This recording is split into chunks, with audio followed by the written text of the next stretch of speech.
Hoo-ah! Hello. And watch one more time. Hoo-ah! Fam, I know you love it when I wear the pink, when we got the purple in the background and the thing, and I just look all like a combo couch representative. But let me ask you a question. No, I'm just trying to offer a shit about the fucking marmot.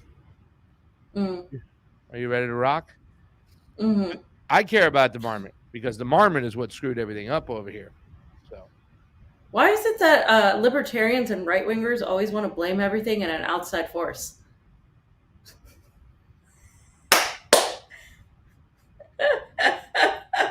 I knew that was gonna. I said that on purpose. So do Marxists and communists. Not because who do they? Who do they blame?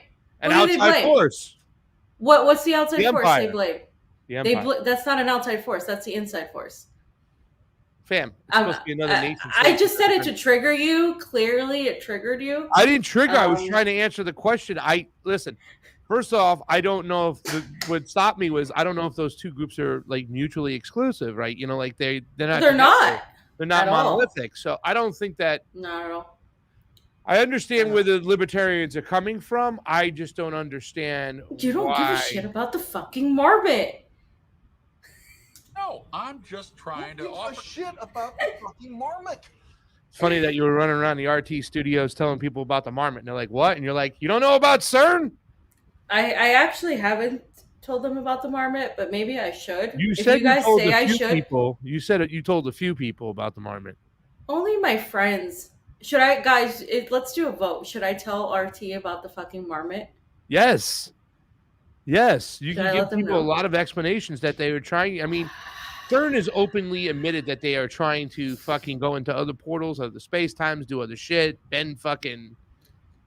You know, I mean, the Hadron Collider, I believe it's called. Do you know that a lot of people here talk about that stuff, fam? A lot of people here in Russia talk.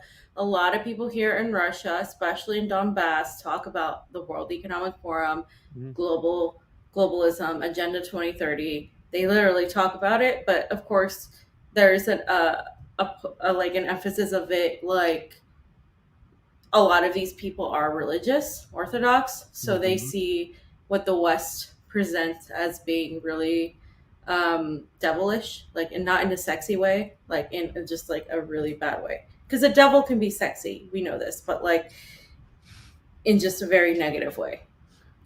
I feel like the chat is starting to know who Fiorella really is from these last few minutes. I'm just it's different chats. Like we have different chats, different audience. So the RT audience is it's an old school one, it's a premium one.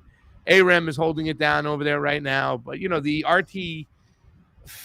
Let's say the RT culture. Not the RT, the Rockfin, excuse me, that is. I say RT. The Rockfin chat, very small, exclusive. It's a bunch of premiums because that's how we roll it over there now. Very, like, the Rockfin group is kind of into all that stuff. So they're like, I think. Yes, Bedazzled.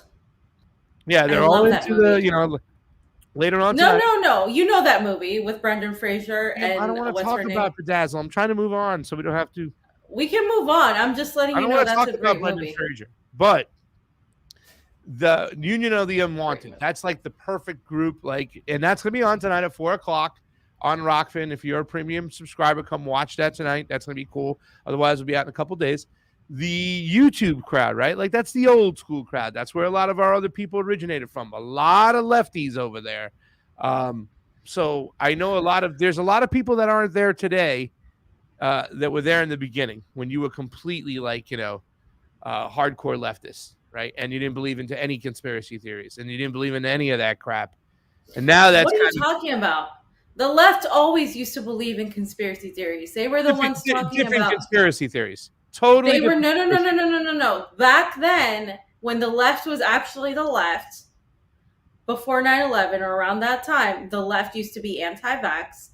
The left used to be like pro-conspiracy theories. The left used to be the truth is out there. Pasta. They used to watch, they used to be all about aliens and all this stuff.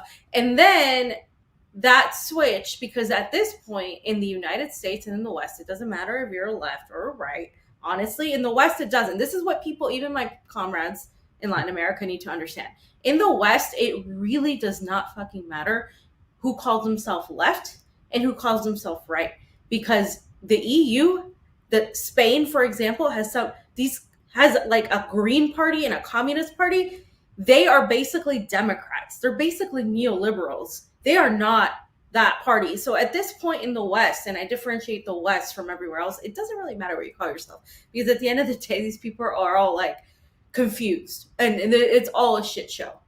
I have to say that the alt-right was always in on the whole fucking Epstein they shit. weren't. They were ahead. That's new. That's new. That's now. I'm not talking for them. about before. No. I'm talking about the Luke Radowskis and all these other kind of like the Jason Burmises, which were not really. They're not politically That's new. conservative. I'm talking about before the 2000s. I'm talking about before that. The right was always the moral police. They were always saying, no, you can't question this. You got to follow law and order, law and order. You're wrong on that. The right was definitely way more like about law and order and following the status quo. There has been. I never denied that. There's always been that establishment, right? I'm saying that the conspiracy theorists, the majority of them, still existed in that kind of more conservative bubble. Their ideology when it came to politics, and once again, they're not necessarily political people. I think they were hiding out in that group, like I'm saying the ones who believed in like the DARPA stuff and the Epstein and all. That wasn't the right. That it didn't start with the right. It started with the left. I'm telling you, a lot of people who were on the left before went into the right. No, you're wrong. Yeah. You're wrong. Yeah, no, you're wrong. You're wrong. Because there's no way. You're wrong. The right was conservative. They were about like the status quo. They were anti-big pharma, this is now, new. This is new. This whole shift that has happened is entirely new. Go back and look at Ronald Reagan and what that represented, and then tell me that the right was about conspiracy theories and all this shit. They were cheering on Watergate. Like the left got co-opted, but it didn't start that way. Watergate is totally different. Totally different than what's going on. You know what I have to say? You know what hurts the most is the lack of respect. Anyways, you have to know history, fam. No, this. I'm not having this something that will never be solved. Like who was more inside the conspiracy theorist bubble, leftist or rightist? You're never going to prove that. It was definitely not the right in the beginning. Man argument, man. It's like pasta. The anti-war movement was led by the left. Absolutely. Yeah, these people were called hippies, radicals. They were experimenting with drugs. They were doing all this stuff. That wasn't the right. They were challenging the status quo. That was the left. The left got co-opted, infiltrated by the establishment, by the CIA. They literally, and then the right, because they became more aware of authoritarianism and about the government, they started being the ones to question this stuff, which is why now they're the ones leading the pack in the West. That doesn't mean it doesn't matter, is my point, because at this point, what we should all understand is that there are really bad people trying to kill everybody. I know. What do we need to unite? Let's have a beer. Let's have a shot. I felt like just debating Fiorella just for the sake of debating her there. I was like, of course, because this is what you do. I do not do that. I only disagree, debate when I disagree. But this was like, this is going to be like, it's whatever, Independent-minded thinking people who can think for themselves, I think, had an eye on what was going on, no matter what side. Independent-minded people, of course. Whatever side of the aisle they were on. So, I mean, it is what it is. I do remember the video we had when me and you were like on, and it was like Jason Burmis, Steve, and Nico, and I can't remember who else. And they started talking about DARPA and stuff like that, and we were like just kind of like quiet. We were just like, well, I'm like, holy shit, we got a lot of stuff to catch up on. And that's when I went to Jay. I'm like, Jason, we need to do a DARPA for idiots and really get into this stuff. Can we see some of the receipts? And he just started sending me. I had a conversation about DARPA with some Russians in Donbass. Just so you know, people, this stuff is getting around. But it's getting around more in like non-Western areas too. Yeah. And a lot of people in Russia, as I already said before, are not vaccinated. Well, when they say when you'll be surprised when you learn something new about somebody who you work with all the time and you don't know about them. I felt that way with you when we did the show on Unity of the Wanted and Sean Stone was there and you started talking about your spiritual background and how you came from that place. And I was like, wow, she's very educated and she's got a really smart point of view and understanding of what's going on. I didn't know that much about you. I know you had said it. No, I don't share that very often because I feel like people just are very like You don't vitriolic share a lot about of that stuff, fam. You're a very secretive That's true. woman, right? I'm You know? reserved. Yeah. The Mallorca is a very secretive family. Where's Johnny Tsunami? Johnny, what's going Johnny, on with that thing? If I'm secretive, Yes, Johnny is a vault of secrecy. Johnny. What does Johnny say, fam? Johnny's. Don't worry about it. Don't worry about it. Hey, Johnny, where'd you go for lunch? Don't worry about it. Oh, fam, I need you to riff real quick, okay? Okay. All right, I'll riff. Yeah, so Pasta's referring to this thing we did with the Union of the Unwanted where we were talking about, it was like Sean Stone, me, Pasta, a bunch of other people, and we were talking, I don't know how we got into like crazy stuff. And I started talking about, before politics, I was definitely much more into it. I wouldn't even consider it spirituality. I would consider it the knowledge of the earth, the knowledge of humanity, like why we're here, what is our purpose. I don't believe, for example, I don't know if you guys know this, but I don't believe in evolution in the way we were taught evolution, just strictly materialist evolution, that we all just came and we all just evolved from like a chimp, a monkey, and we just randomly discovered fire out of nowhere. I don't believe that because of the lack of evidence and the surmounting evidence of intelligent life existing before the timeline that they gave us. And because I question everything, obviously, in the government, everything we found out has been a lie. I know that that's probably a lie too. So politically, of course, we've been lied to, but it goes beyond politics. It goes to science, to psychology, to history, the things we've been lied to about. And it's not a conspiracy. More and more, we're finding this out. And of course, science, right? There's like this giant debate between material scientists and the scientists that understand that everything is pretty much at a molecular level, at the level of light and the level of particles. Particle physics is completely different than material physics. When we went to school, we were taught, everything is solid, liquid, gas.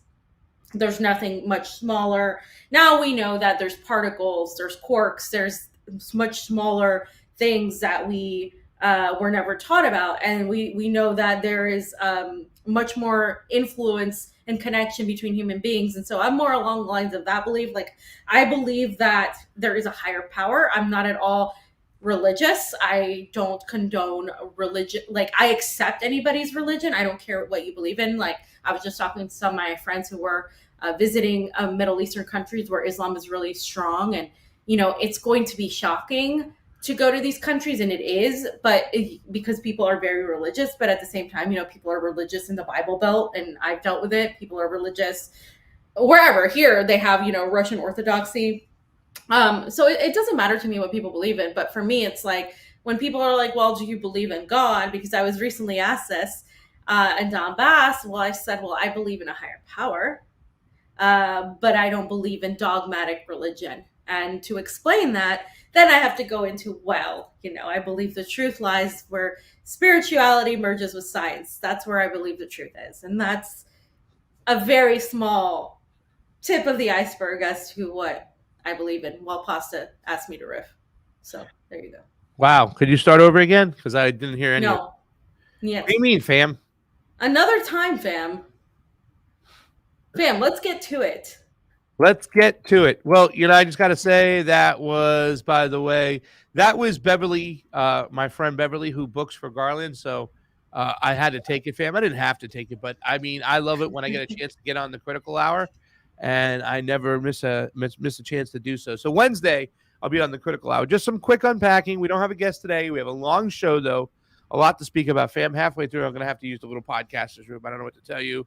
I'm going to be 50 in April. The little podcasters room. Are you serious right now? What do you think it is, fam? We call it the little podcasters room. Okay. The toilet. I don't know. Fam. The little podcasters room. I'm going to have to use it eventually, so we're going to have to find out. They're going to have to rift again. But with that being said, we have a crazy week, fam. You'll be off Wednesday because Wednesday I have a panel coming on the Convo Couch. Jimmy Dore, Dr. Pierre Corey, and Brooke Jackson. Brooke Jackson, the whistleblower. really popular. If you haven't found out about her, go over to Twitter, check her out. Dr. Pierre Corey had on the show several times, met him in person at Defeat the Mandates DC and Defeat the Mandates LA. He was one of the frontline doctors along with Dr. McCullough, Dr. Malone, Dr. Urso, Dr. Ryan Cole, and that really talked about ivermectin and these protocols that were really helpful to a lot of people. He did a video with Brett Weinstein, I believe, on ivermectin 2 months, a little bit under 2 months before me and Goose did ours, because believe it or not, the Convo Couch was one of the first outlets to actually talk about that. I mean, I haven't seen many videos before ours, but we did. And not to say that we're there, that just because we were there first, we were the best. I was very thankful when Dr. Corey did it, because that video, along with what Matt Orfalia did, which was make a little video and get that out there, and it was just so powerful. And I really thought it took wave. So Dr. Corey, Jimmy Dore, who has been vaccine injured before, who also be speaking with Jimmy Dore at Defeat the Mandates, not Defeat the Mandates, excuse me. The what's the other one, fam? Rage Against the War Machine in DC mid-February. So for sure there. And yeah, just a great panel on Wednesday. On Friday, fam, got Connor Freeman from antiwar.com, libertarian, fam. We know you love those libertarians. But we're going to talk about war. Connor's done some great stuff over in Anti-War. He's one of the 4 guys that we know out there: Scott Horton, Dave DeCamp, our good friend Kyle Anzalone, fam, who's an Italian guy, smart guy. He married a Peruvian woman. And then Connor Freeman. I met all these guys. Insane man. Yes, very smart man, fam. Why would you do that, Kyle? Listen to Kyle. Marry You a are insane. Peruvian. Don't be, you know what I'm saying? Deal with their craziness, because they are. Yeah. Just kidding. One of my friends told me his second wife was a Peruvian. I was like, his first was a Mexican, and I'm like, I see your problem here. Fam, I like more like the Dominican, Puerto Rican style, like the New York, like, come on, you know what I'm saying? Fam, you can't even handle that. I'm sorry. Yes, I can, fam. In fact, that's what I need. I need somebody who can take this energy, like, you know what I'm saying? Her name is Lizzie Packets, I think it is on Instagram, is this Puerto Rican chick. She's really cool, and she talks, and she does all this, stuff. She comes out and saying, Mira, you know what I'm saying? She gets into it. And then I showed you the Calluses, my Italian friend, the DJ, who married the half Dominican, she's half Dominican, half Puerto Rican wife, right? And when the wife's around, the father's Dominican, the mother's Puerto Rican, and the wife and the mother's always like, she's always like towards the mother, yeah, I feel like I'm more Dominican than Puerto Rican, and the Puerto Rican mother's like, go F yourself, starts cursing in Spanish. Good stuff. That's the Calluses on Instagram. So, Interesting. That's what I watch and stuff on my search for a Puerto Rican. For love. Dominican. Yeah, totally. My search for love. Mm.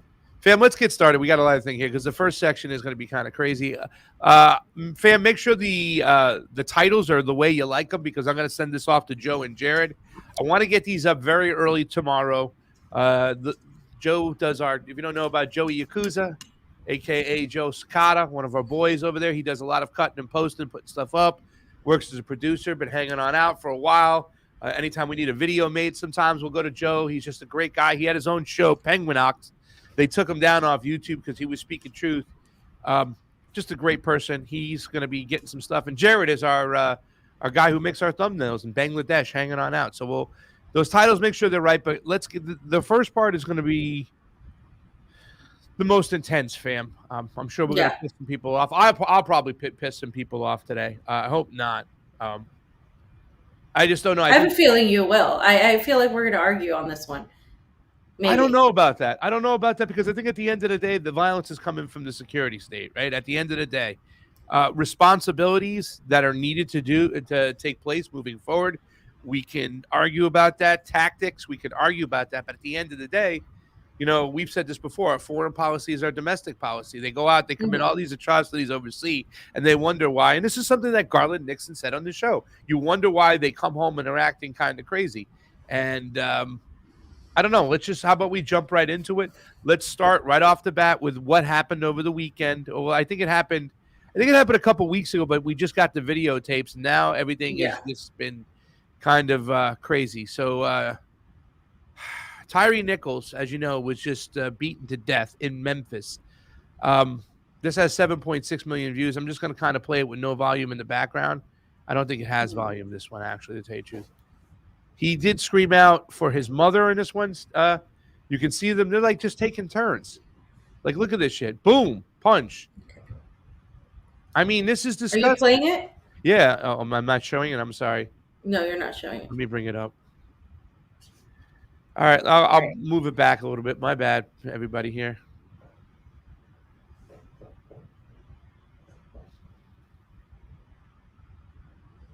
And you can see them. They're just like literally taking shots. The one dude, boom, he's punching him there. I mean, look at that. Did you see that shot? Yeah. I mean, it's just like he screamed for his mother in this. Now the guy's got a third shot on him, a fourth shot, a fifth shot. Now he's down. I mean, yeah. So okay, so a couple things. There's no justification for this. If you feel like your life is in danger, you put what is it? You secure the person, you subdue them, you put them in the car. There's 5 of you, right? 5 of them. yeah. There's 5 of them. There's no way this person is going to pose a danger to them. So anybody saying he posed a danger, they thought there's no justification for this. I mean, there's no like, oh, he could have. Dude is surrounded by cops who have like guns, so there's no justification for that. Now, why? The question of why this happened, that we can get to, but is there justification for beating somebody to death, even if he's a criminal? Let's say he's a criminal. No, because whatever happened to law and order, right? Especially the people that love to protect police. There's supposed to be a trial. There's supposed to be a process that you go through to decide if this person was guilty or not of the crimes they are accused of. You can't have that when you become judge, jury, and executioner of somebody. And I would say this about anybody that was treated this way. This is completely uncalled for. This is something that if we saw happen in Russia, the entire fucking Western world would be outraged.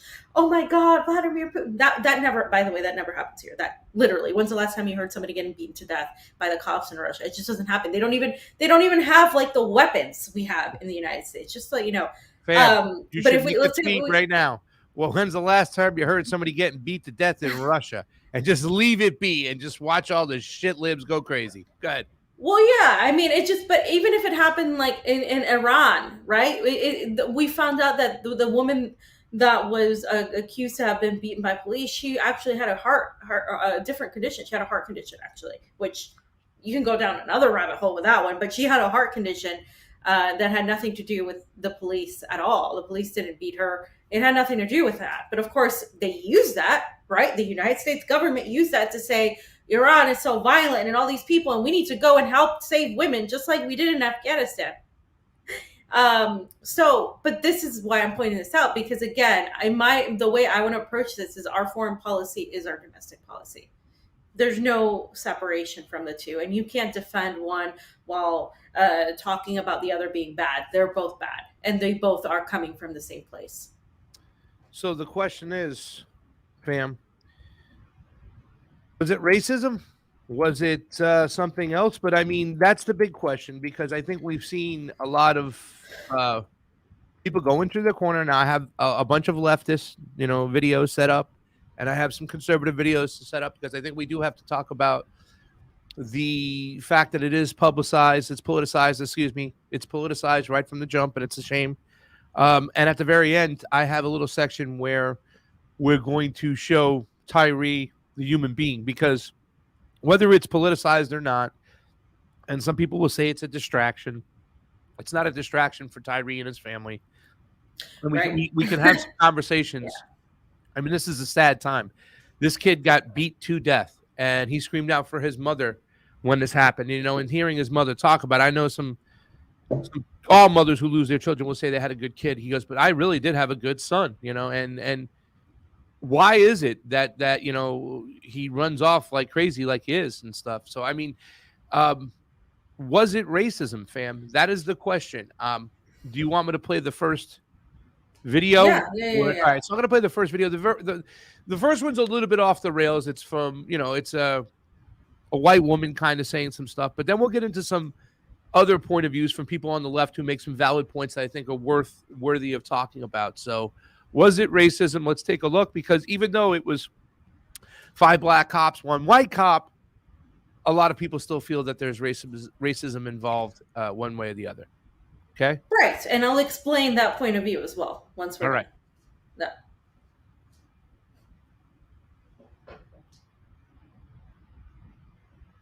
I got a message today for some white people. If we have white people listening, paying attention, I wouldn't mind if you would do this with me. We rub our chests, we find our heartbeat, and we say, we did this. We did this.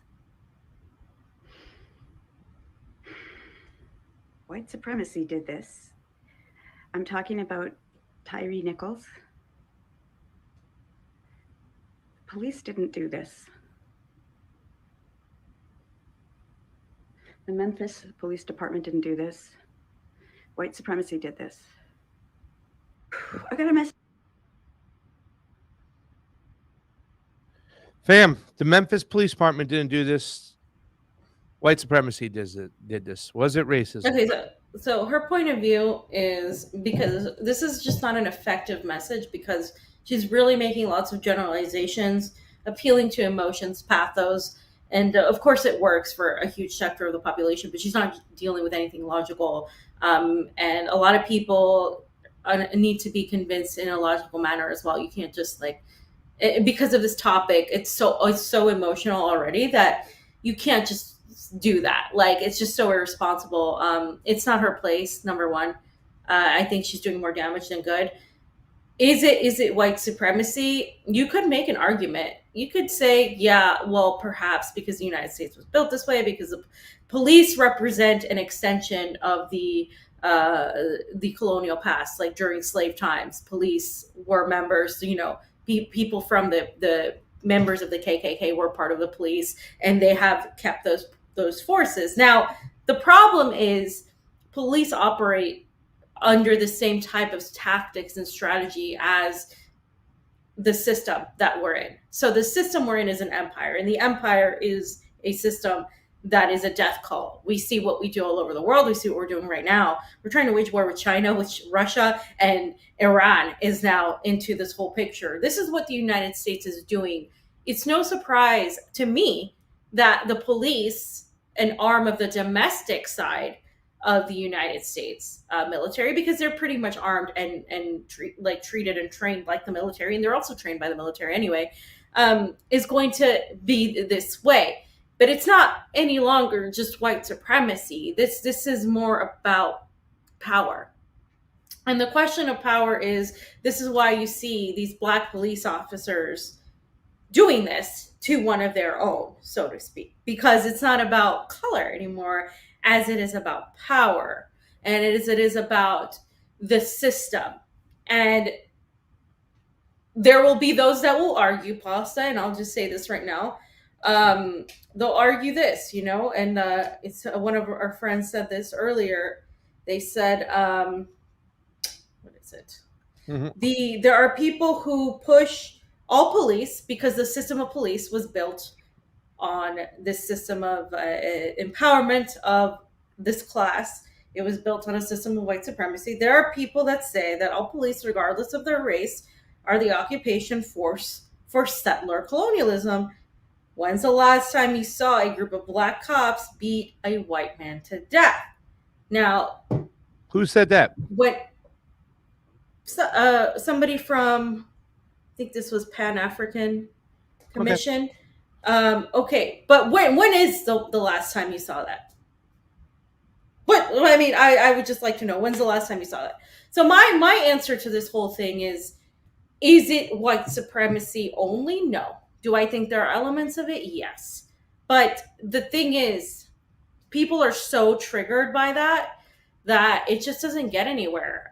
Because at this point, what we're facing here is a systemic issue of the empire that uses the race issue, that uses racism to divide. And so what really is the issue is the police itself, the police system itself, that derives from the military industrial complex. But I can't, the problem I see here is when libertarians talk about this, because they say, well, we should all be mad when it happens to a white person, when it happens to a black person, when it happens to anybody. This should be like everybody should be mad and outraged at the same time, and they should. It should be an equal opportunity. Ashley Babbitt's a prime example. When she was shot and killed, there was a bunch of leftists that were cheering it on because she was a Trump supporter. And that to me is the utmost level of hypocrisy that you have, because it was wrong. Police violence is wrong no matter if the person is white, black, whatever.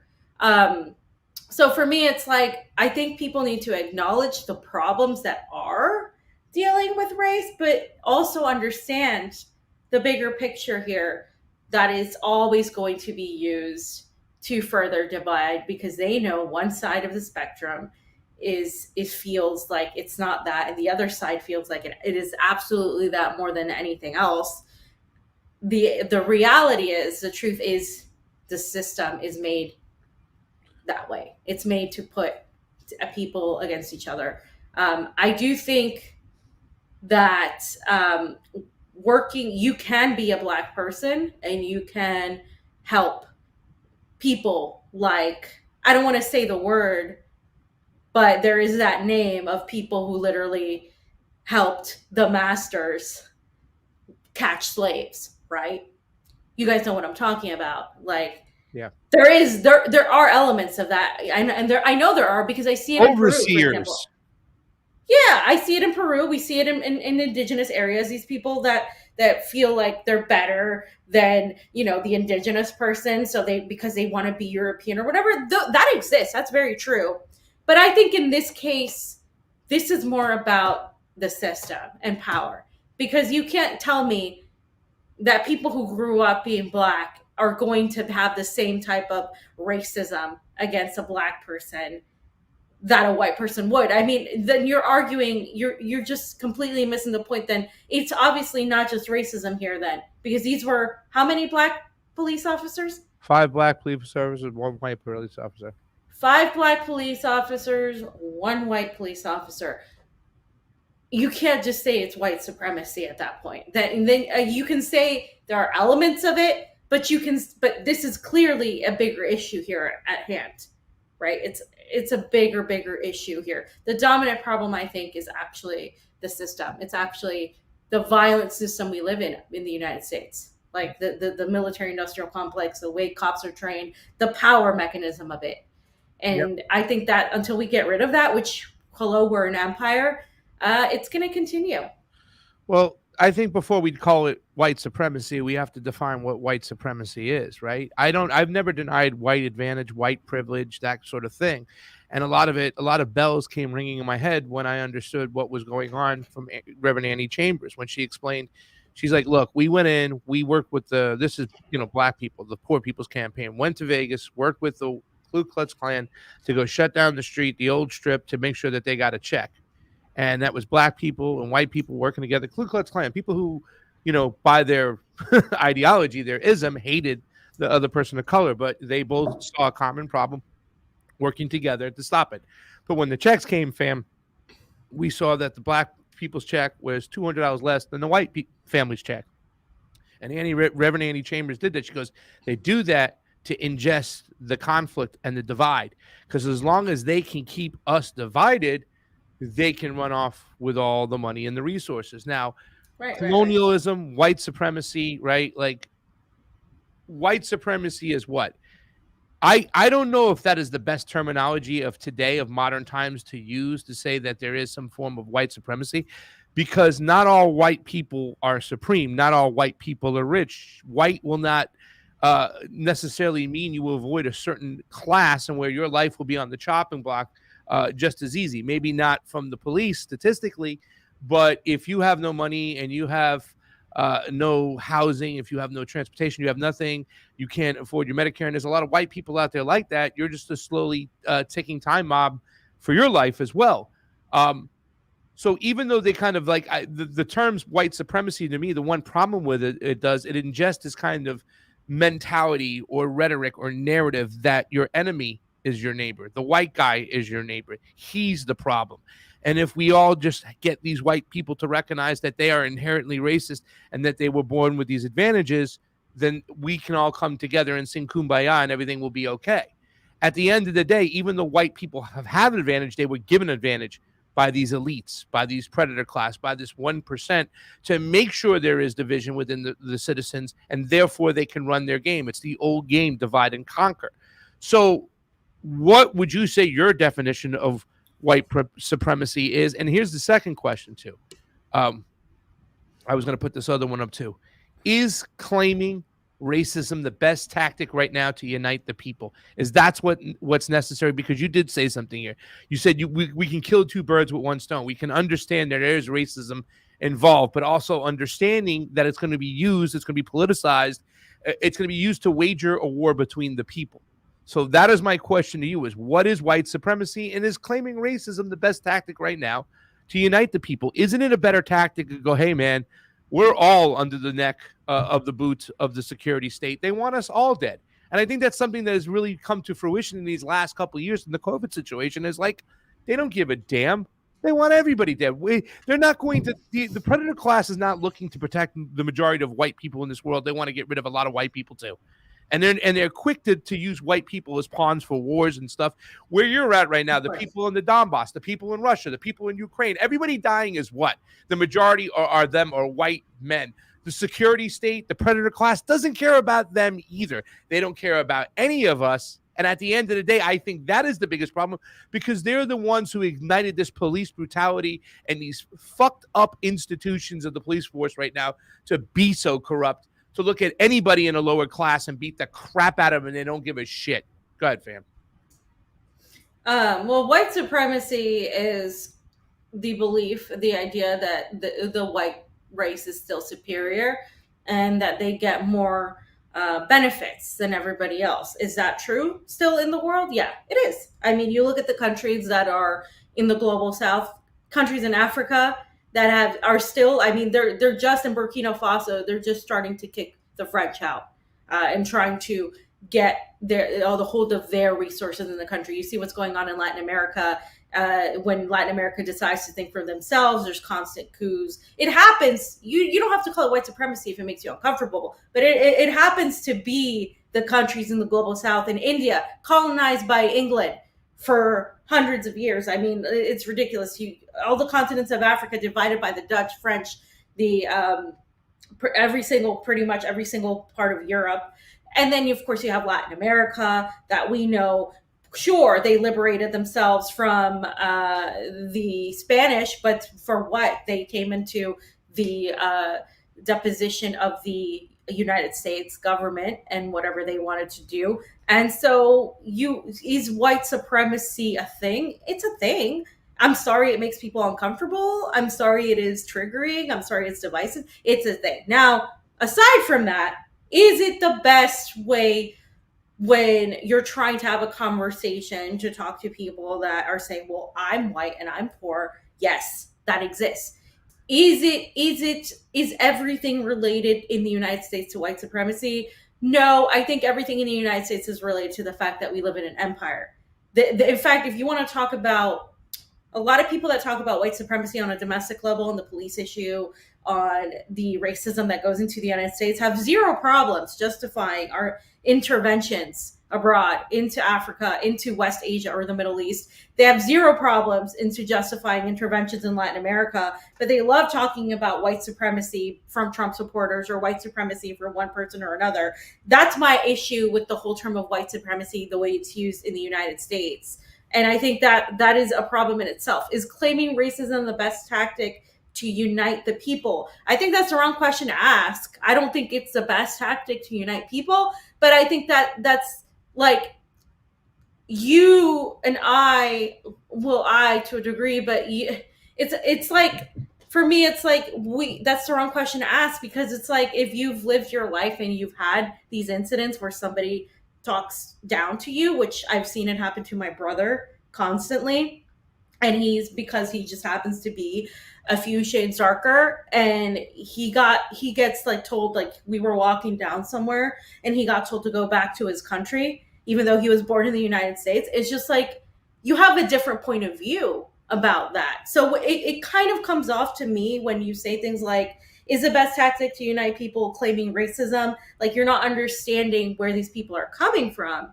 I understand where you're coming from, because it's divisive, right? It's divisive because the way the media takes it and the way the hyper-partisanship happens on the right and left is extremely divisive. But there are people who do experience this, and it's really real, and it really has an effect on you. And it's something that not everybody's going to experience. But in the United States, it's been, again, just like everything else, it's been co-opted by the establishment for votes. They do this with, of course, immigration in Latin America. They do the same thing with race issues. Barack Obama was our first black president, and he killed more fucking Libyans and Iraqis than anybody else. What a wonderful black president we had. You got Kamala Harris as your vice president. Literally one of the worst people in the entire world. You have AOC. You have Ilhan Omar. You have a plethora of these, Latino and women of color, and they're so imperialistic, it hurts. Like, they have zero problem voting to give money to Nazis. So there's this hypocrisy that we have to acknowledge. Like, I think what most people want in the black community, and I don't want to speak for them, but at the same time, is I think what people want is for people to acknowledge that there is a problem, and that it's a problem that must be dealt with. That's not all black people, though, fam. There's black conservatives who think differently. There's black independents. Black. I mean, that's why it's so dangerous. It's because of the hypocrisy, though, Pasta. It's because of the neoliberal hypocrisy. That doesn't mean that it's not a problem. It doesn't mean you just throw out the baby with the bathwater, that you just pretend it's not an issue. I know, but it's an issue, but I agree. The bigger issue is the empire and the mechanisms of class, which I think class is of course inherently led one way or the other. I mean, if we're going to talk about foreign policy, again, I have to point out when Joseph Borrell and when a bunch of these people were talking about the jungle, and we're referring to the rest of the world that wasn't Wonder Bread white Europe as a garden and everything else being a disgusting jungle, you can't tell me that there are no elements of that existing in the world. There clearly are. Look at all the nations that are subjugated. They're African nations, they're Latin American nations, they're nations and Arab nations. So you can't tell me that there's not white supremacy. I think people just want the acknowledgement. But I think we also need to work and understand as to where people are coming from and where we're at right now. We don't have time to allow ourselves to get divided by just, oh my God, everything is this and that and that. We have to understand that we're being weaponized against each other. That, as you said, with what happened with Reverend Annie Chambers, they're going to pay black people less and white people a little bit more, just to tell the white people, oh, we would have paid you more, but these people are taking your money. And to tell the black people, oh, yes, we're giving them more money because we like them better than you. And so then you constantly have this fight. It's the same thing with immigration, right? You have the same, oh, these immigrants are taking our jobs. What jobs are they taking? Who took your jobs? The corporations took your jobs. They fucking put your jobs away in Southeast Asia, where they could pay them $1 a week, if that, to do the work that they didn't want to pay a union worker in the United States, because that's all you mean to them. You are a worker for a machine, and that's all you are. And people need to understand, both be empathetic to what people have gone through, but also understand the bigger picture at play here is to enslave everybody, is to enslave every single person, white, black, Asian, no matter what. That's where we're at. We used to be here. And now, for example, we used to be in colonialism, and the United States is trying to impose now neo-colonialism on Africa and Latin America. This is what Lavrov said to the South African counterpart. He said the United States and the West want to impose neo-colonialism to African continents. What it means is a new form of control. Sure, you're free, but really, are you free? Because we're going to control the mechanisms of trade. We're going to control who you talk to, who you trade with, who you have an economic relationship with. It's the same thing. But is it only based on race? No, it's based on economics. It's based on class. It's based on the fact. This is why we have Obama. This is why we have Kamala Harris. We have a bunch of rich people who happen to be ethnic, because they think that by throwing you a bunch of ethnic people, that I'm going to cheer and be like, oh my God. AOC represents, Latino women all over the world, while they have zero problem bombing everybody else. I think we need to recognize both aspects, is my entire point. Yeah. I mean, I know I get in trouble when I say, like, a lot of white men in this world are used as pawns, right? Like, it's not just always, we look about like a lot of these wars. We look at World War II, and it's a death blender. It's a death fucking, what we're living under, and like I said, this predator class doesn't give a damn. And that's not to ignore the fact that we have privileges, advantages, that it is more likely statistically for a black person to get killed by the cops than a white person. Now, the thing to also recognize is that more white people get killed by the cops every year because there's a bigger percentage of us and stuff like that. But it's just all death. It's so much fucking death. I don't hear anything about anybody get beat to death by the cops in Moscow. I haven't heard it yet. So whatever the case may be, let's get into this a little bit more. Because this is a tweet over here from I got the wrong button over here. Here, let me bring it up. Tariq Nasheed, right? So he puts down, notice, is it not up again? I'm sorry, fam. I am really slipping today. Notice how the white officers involved in the Tyre Nichols murder are being protected. And I think this is Tyre Nichols' uncle or father. Take a look. There was a white officer that was tasing my son. Yep. And we don't understand how come his name was not put out there or mentioned in this whole fiasco. The media is not talking about it either. It's very odd. I think that there should be quite a few additional charges. There was a white officer. Yeah, but the media, the media does this on purpose. Yeah. This is all done on purpose, like, to divide. And it's statistics. I'm sorry people are going to get pissed off, but statistically, if you have a black man and a white man going to trial, the black man's going to get more time. You can look it up yourself. It's a statistical thing. It happens. Obviously our enemy is this ruling class. People are getting mad just because I said what I said. The enemy is obviously the ruling class. That doesn't mean that you can pretend that this isn't a problem. And I think that's the problem here, is like people on both ends want to pretend one is not the issue. People on one end want to say it's only race, that's the problem. And then on the other end, they want to say it's only the global elite. That's it. No, I'm sorry. You can't deny somebody's experience. You can't deny. I think obviously the class issue is much bigger, and it's not even about what I think, it's about what is. The class issue is much bigger at the point we're in, but you can't just deny what people have experienced just because it's just not something you've experienced. You have to, and if we don't acknowledge both, we're never going to get anywhere, because that's exactly the problem. You have one end saying it's only this thing, one end saying it's that thing, and I'm telling you it's both. And obviously class is bigger, and they use race to fuel the class divide. We know this, but you can't pretend that it doesn't exist. And that is what angers this side more, because then they're like, well, you're denying this racism, you're doing this and you're doing that. I mean, it's like, no, like, I understand what you're saying, but the reality is you have to acknowledge, in the United States, by the way, because in other countries it might be different. And I see it. I mean, for example, in Russia, you don't really get people that are, there's racism here. For sure. I mean, you don't get people. There's racism everywhere. There's going to be racism.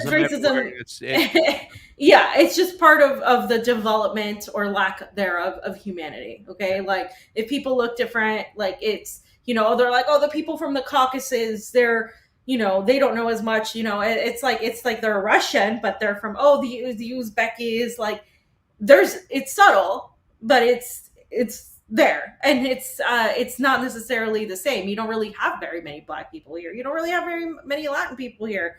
Is it as much as it is in the United States? No. Whether it's because Russians have also been a people that have been subjugated and looked down upon. What's going on to Russians right now, in my opinion, is absolutely 100% racist. The fact that they can't even you can't even talk about their culture. You can't speak their language. Russophobia like crazy, right? Like Russo, it's disgusting. They're trying to ruin their whole culture, and those people whole culture. And you've been around there. Those people aren't white. They're so white, they're clear. So I mean, yeah. We all. Yeah, it's not about their skin color. It's about the fact that they're Russians. And then you'll see Ukrainians post pictures about like their face, right? Oh, this is what a Russian looks like. This is what a Ukrainian looks like. Or they'll call you what I've been called, because I don't know why they assume I'm Russian. I guess Fiorella is such a Russian name.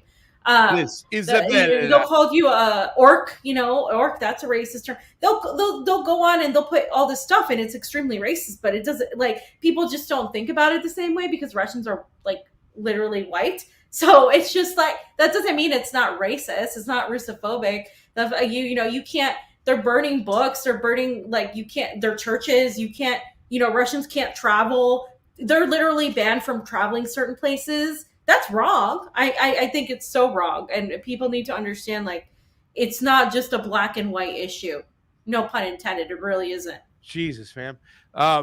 Let me play this video. This is Olayemi again. And once again, I playing this because I think she sometimes, I don't necessarily agree with her all the time, tactics, especially when she gets upset. But when she comes with some stuff, she makes some great points. And I'm always been open to talking to Olayemi if she ever wants to come on the show or have me on her show. It's probably a no, but I'd be willing to talk to her a little bit more. But listen to what she says here: the murder of Tyre Nichols and how it's been covered as a testament of systemic racism and white supremacy. So, fam, let's take a look. Oh, your favorite network too, Status Quo. In the wake of these kinds of routine and repeat tragedies of feigning ignorance. And that's what I think we've seen happening here. Like, it would be unreasonable for us as a country to pretend like we haven't seen this before. LAPD killed 3 people at the top of this year, alone, right? We had over 1,195 police killings last year. So this is something that is very much so how America and how policing conducts itself. I think what I thought, when based on everything that they prefaced before they released the video, I think this is a sacrifice. This is a way to deflect, right? Because there are five Black police officers now. They were quick. They were willing to concede criminality to them. They were willing to say this is the worst video of all time. This video is gruesome. Is it the worst police brutality video of all time? Exceptionally so. No, that's the sad part. But they were willing to present it that way because America would feed into a narrative like that. Okay, look at, and it's telling based on how you've seen it be covered. You already see Republicans covering it not as police brutality, but as Black on Black crime. They were quick to discard, any level of the shielding and protection that they give cops. And now it's, they're just thugs. They were quick to concede criminality to them. That being said, that to me is not a reason to defend these cops. That at all, right? I think this is a reflection of systemic racism and how white supremacy functions, because it's a mistake to believe that diverse police departments will snap out the problem. If an institution is racist, if it is systemically racist, if they teach you to marginalize, to beat and brutalize people who look like you, it doesn't matter if you will get other people who look like that to conduct this. This isn't new. James Baldwin has talked about this. NWA has talked about this. It goes across the range. Our community knows that Black police are just as complicit in the abuse and the brutalization as white police, but this allows them to deflect. I also think the second part that's important beyond systemic racism is looking at white supremacy and how that really functions, because you will not be protected you can go choose as a Black person to go be an agent of white supremacy too. And they will allow you to do that. They will allow you to participate in the subjugation of your own community. But when it comes down to it, they will not protect you. And that's what you're seeing happen here. And that's not new. If you go look at tons of cases of police brutality, when it is a Black police officer that commits the brutality, they are likely immediately fired and charged because they won't protect them. So I think this is very telling.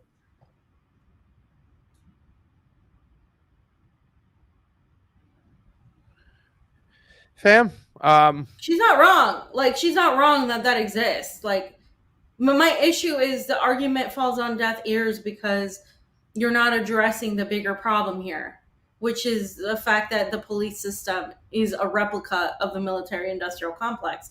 And they're not addressing that at all. These people never address it. They never talk about it. What do you say that? What do you mean exactly? I mean, it's like Black people are more. When I say what? When you say that it is an extension of the military, what does that mean in regards towards race? Like, the fact is that we can say that Black people aren't as equally at risk as white people aren't as equally at risk as Black people in America from getting killed by the cops, right? Is that a fair statement to make? Percentage wise, right? That's not what I was talking about, though. No, but what I'm trying to say is when we say that it's about our foreign policy and how we bring that home over here, how does that relate to what she's saying? because we are funding right now a war, right, in Russia and Yeah. Ukraine, where it's a bunch of white people and they don't give a fuck. Yeah. So how does that plug into that when you say it's an extension of our foreign policy? Because we live in an empire. Yeah. We live in an empire, and the type of violence we export to the world is the same type of violence we export to our citizens, whether white, black, Hispanic, whatever. Is there a difference between the statistic of who gets more? Yeah, of course there is. That is undeniable. People can deny it all they want, but it's undeniable. But black people proportionally, right, compared to population-wise, are more targeted than anybody else. Then it's Latinos, and then it's white people. That's just the reality. You don't have to like it. It's a reality. It's proportional. Now, but what the problem is, and I get what she's saying, that's an extension of the system, but the system is not just a system of white supremacy. The system is an empire. It's a system of literal like class supremacy. It's a system of class ownership. They never talk about that. And they never talk about that. Most of these people, one, because they don't know about it, or two, because it doesn't fit the neoliberal stronghold of talking about it. Because then you really shake things up when you start involving the military-industrial complex, imperialism, when you start talking about really who's at play here, when you start talking like Malcolm X, when you start talking like Fred Hampton, and when you start understanding that, you know, this is the system is really what you're fighting. You're fighting the system. You know, he said it was capitalism. I think it's imperialism now. What we're fighting. We're fighting this empire system, and it doesn't matter who you are at that point. You're going to have black pigs, white pigs, red pigs. It doesn't matter. You're going to have all kinds of these, and they're going to subjugate you because it's the class. They are there to enforce the class, the security and the power of this class. That's why they're there. It doesn't matter what color you are. They're there to enforce the power and security of this class here. That's why. Yeah. It's not just, yes, you can have elements of it there, and I'm not denying that. But the bigger picture is, which class are they defending? They're not defending the working class. They're defending the fucking elite class. They're defending the global class. Exactly. That's who they're defending. Exactly. They're not defending anybody else. And so when you only talk about one part, and this is my issue, but you don't talk about the bigger picture, then that's when you lose people. And I get it on both ends of the spectrum. You have to acknowledge both. This is what we keep saying, what I've been saying this whole show. You have to fucking say both. Period. End of story. Yeah. What I think what I was trying to get at before is that, yes, the empires come home and the chickens have come home to roost. Our foreign policy is our domestic policy. And like you said, there's all these different types of pigs is what they'll classify people as. Look at what they're calling Russian people, orcs, you know, and all that shit. It's disgusting.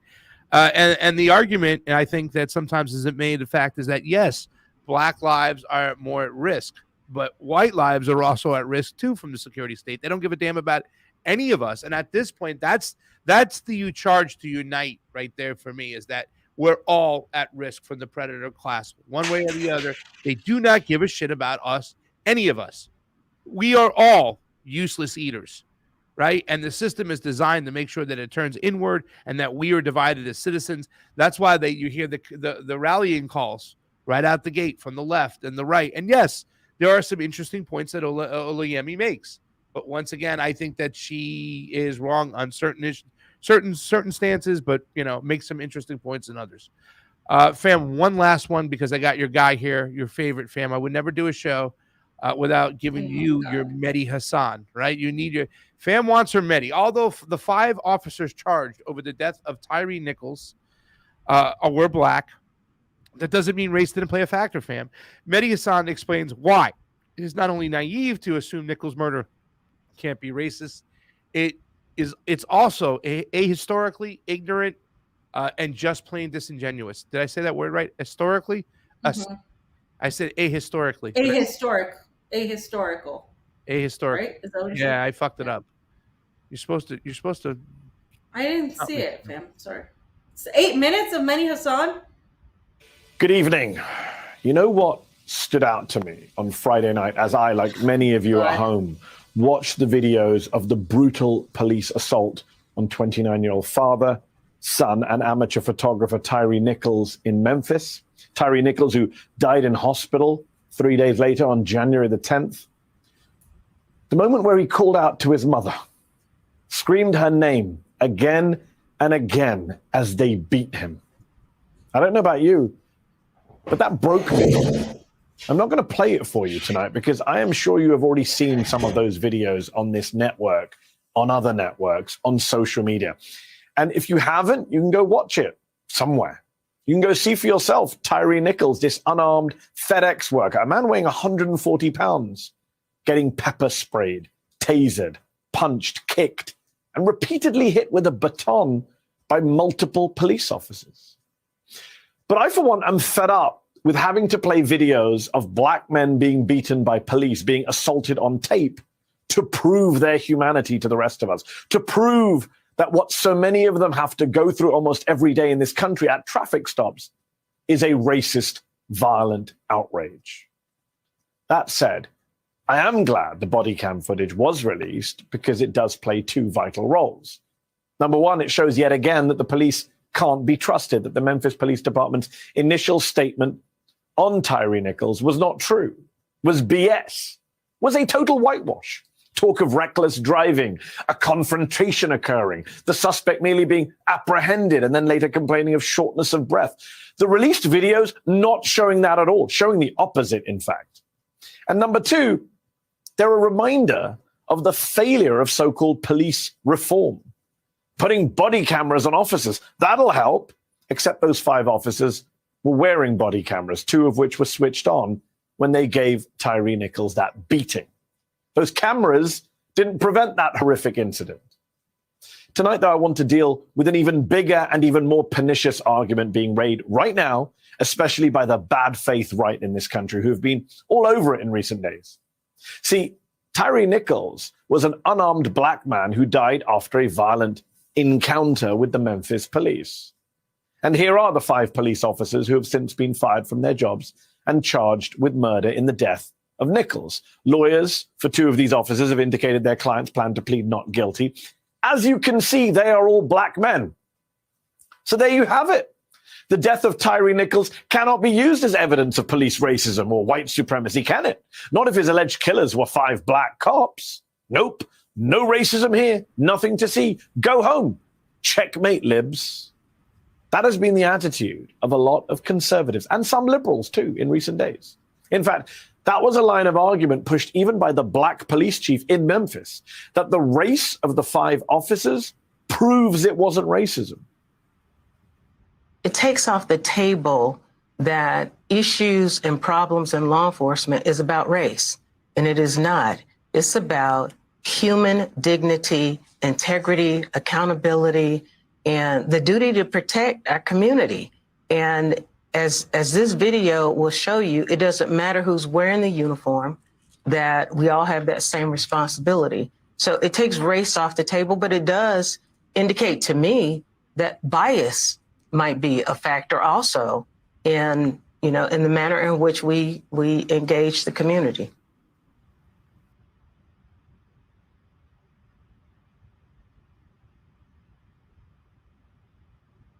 You're muted. You're muted.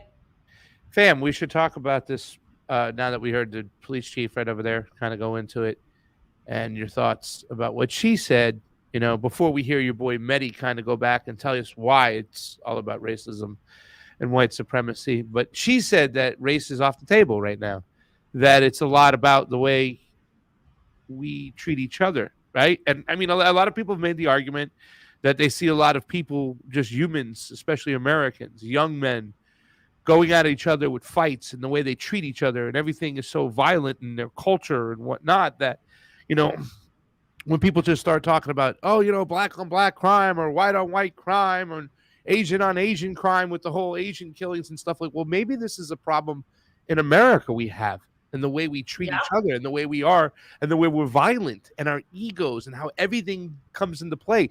Maybe we're being fucking drugged up so much and, we're being programmed so much to hate other people that look differently than us, that this is what we get from it. I mean, when I say people that look different than us, I'm talking about the foreign policy that you talk about, because they talk about it in a way of defending, democracy and human rights and all this shit. But they tell you that you still have to hate that Russian. You have to hate that Syrian. You have to hate that stuff. You know what I'm saying, fam?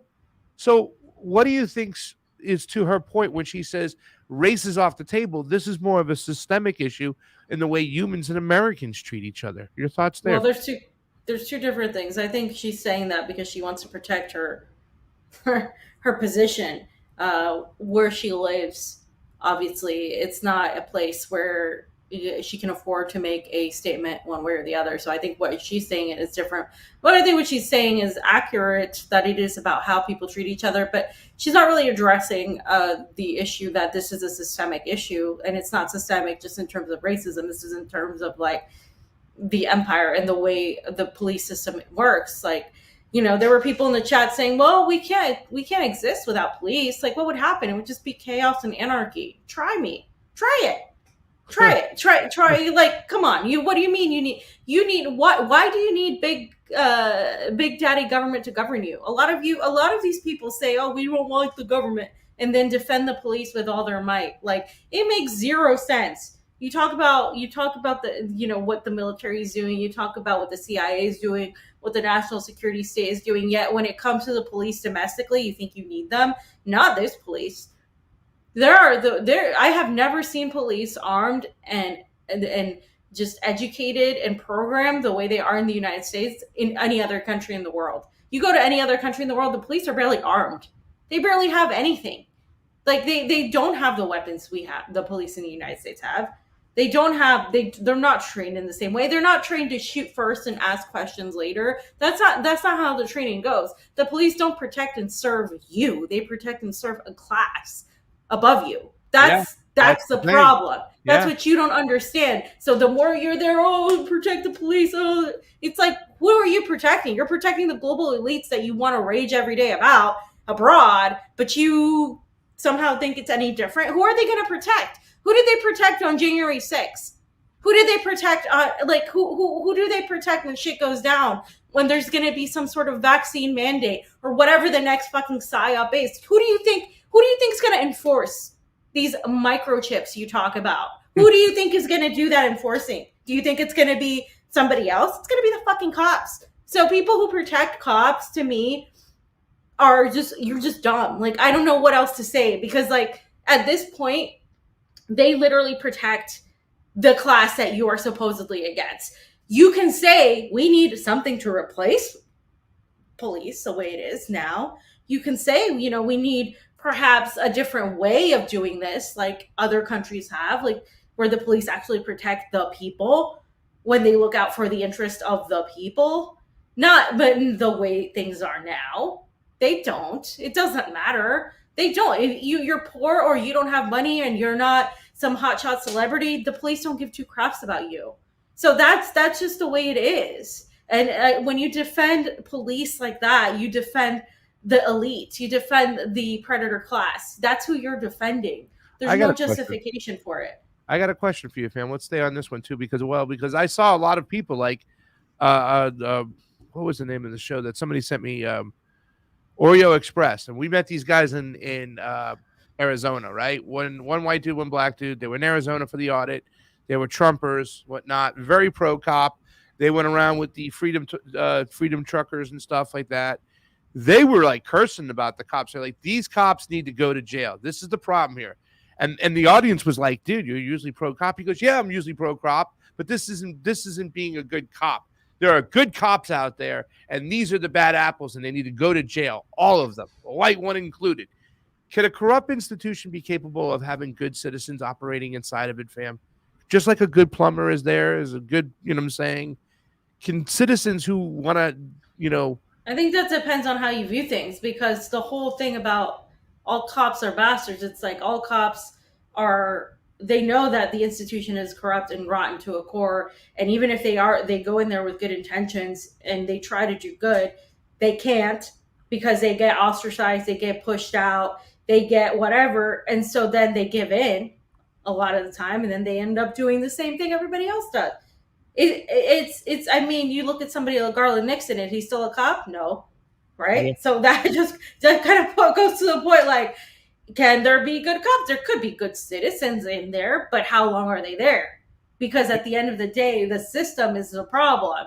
it's the way I feel about people who say, well, the United States just has people that are propagandized. Yeah, but there's information out there. There's ways to question, and if you're not questioning this information, if you're not doing your part, there is some sort of guilt, some sort of blame that you have for what your country is doing on your behalf with your supposed tax dollars. I mean, I don't think you get off scot-free here is what I'm saying. I don't think it's like as black and white as like, oh, there's some good guy and some bad guy and all this stuff. Like, but I think like if you're a good person, a system that is that rotten, you would feel terrible working in that system. You might try to fix it, and if you can't fix it, but you that's get out. programming. That's what happens. That's programming of growing up thinking that you're a civil servant when you go and you do your duty and you become a police officer or a soldier. If you're a soldier, you're fighting for freedom and democracy for others. Good people can do bad things, is my point.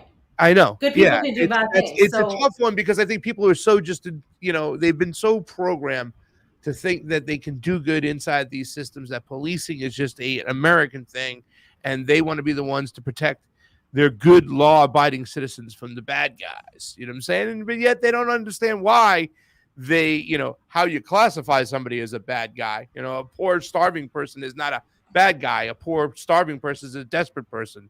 Unfortunately, that's what I'm saying. Like, how long of that do you do until you realize that you're not really doing that? I'm just saying it's hard. It's hard for a lot. I understand. I agree with you 100%. I have some leeway for some of those people who thought, hey, I could be a good cop and do this.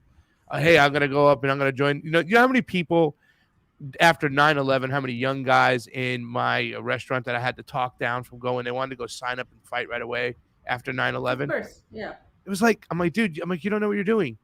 Like, I was in the military. Like, no. We have to go fight for different. They just flew. They attacked us. It's time for me to go defend my country. Like, you're not going to defend your country, bro. You're going to fight for oil for a bunch of oligarchs and predator class who might be behind this shit anyways. We don't know. So, you know what I'm saying? That was it. Do you want to listen to the rest of Mehdi and let Mehdi explain to us, fam, how this is racism, this is white supremacy? And please remember, I am sponsored by Pfizer, and I'm here 5 days a week. Would you like to hear, fam? No, but okay. All right.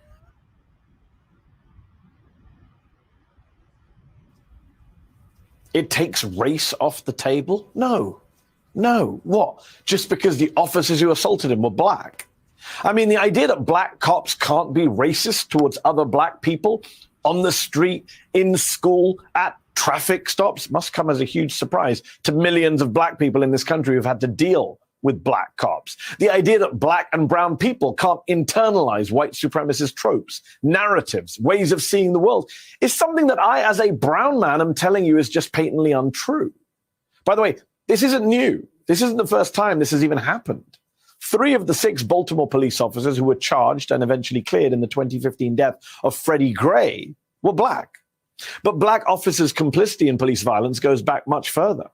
As Van Jones points out in a CNN piece, this phenomenon is even enshrined in a hip-hop classic. Back in 1989, NWA's Ice Cube rapped, "But don't let it be a black and white one, because they'll slam you down to the street top. Black police showing out for the white cop."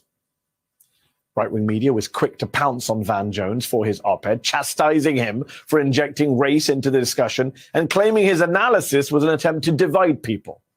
Look, it isn't just naive to automatically assume that the murder of an unarmed black man can't be racist because black police officers are accused of that murder.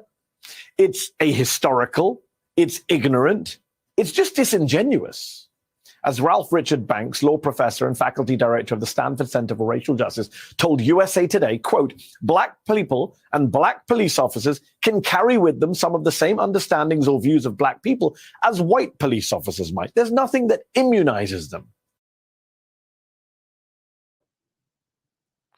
Fam, I'm over my Medi allowance for the day. Yeah. Okay. So the problem with this situation is people don't know nuance. I don't like Mehdi Hassan, but he's not wrong that it can't be used. That it's not at all. And I'll tell you why. Zelensky is Jewish, right? He's Jewish.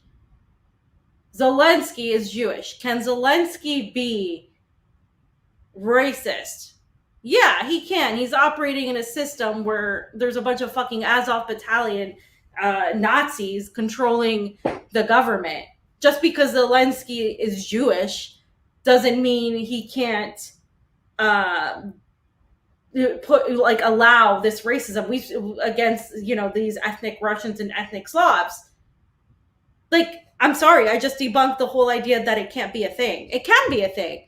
But the problem, again, is that people like Mehdi Hassan on MSDNC are put out there to literally push this agenda to get the left against the right, and then the right, people like the right, are put out to do the same thing against the left.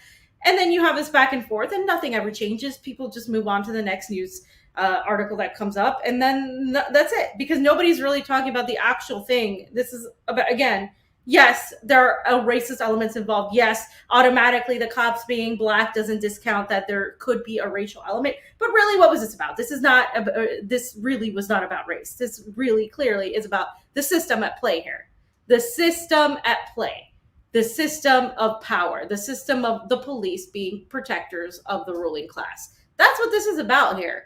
That's what it is at the end of the day. You can say that there are racial elements. You can say that you can't discount them. You can say all this crap about how the black police officers are going to be treated differently than the one white police officer, how the media isn't talking about it. You can say how you don't see a black man getting beaten, a white man getting beaten by a bunch of black cops. You can say all of that to be true. But at the end of the day, again, what none of these people are going to talk about, because it's not convenient for them to talk about.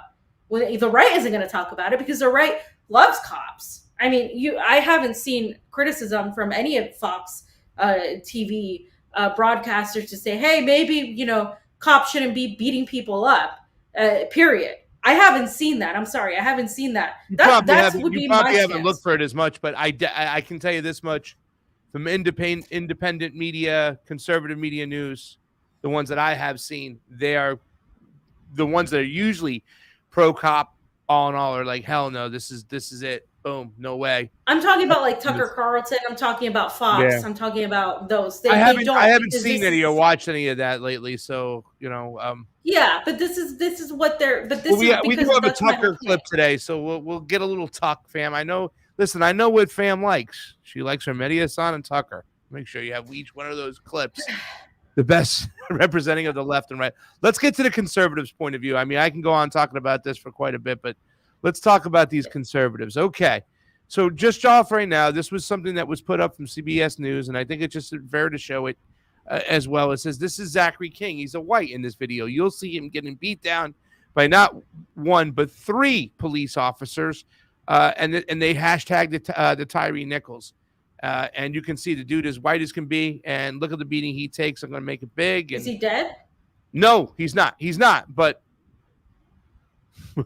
he's not dead. No, I did, but that's probably why it didn't get as much media attention. And granted, it doesn't always get as much media attention because, again, people capitalize on the race issue on both ends of the spectrum. Yes, they do.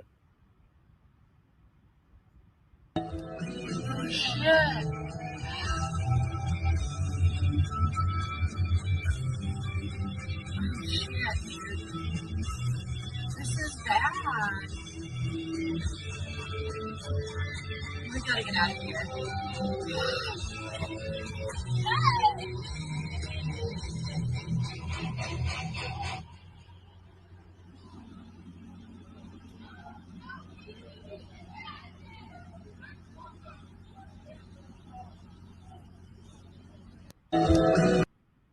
All right. So a couple things I have to say about this. It's wrong, obviously. People should be talking about this whole thing.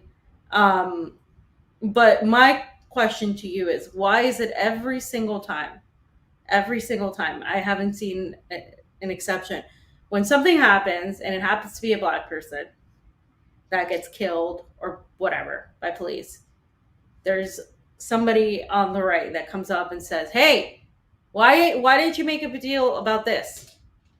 Like, is that helpful? It doesn't, like, I just don't, it just seems like a tit for tat situation. Like, the point is people are getting beaten by cops and killed by cops, period, right? Like, I just don't understand like why it has to be. I think there's hypocrisy on both ends of the spectrum. Like, when you have this happen to a white person or somebody that's like a Trump supporter like Ashley Babbitt, you'll have people on the left cheer for it, and it's hypocritical.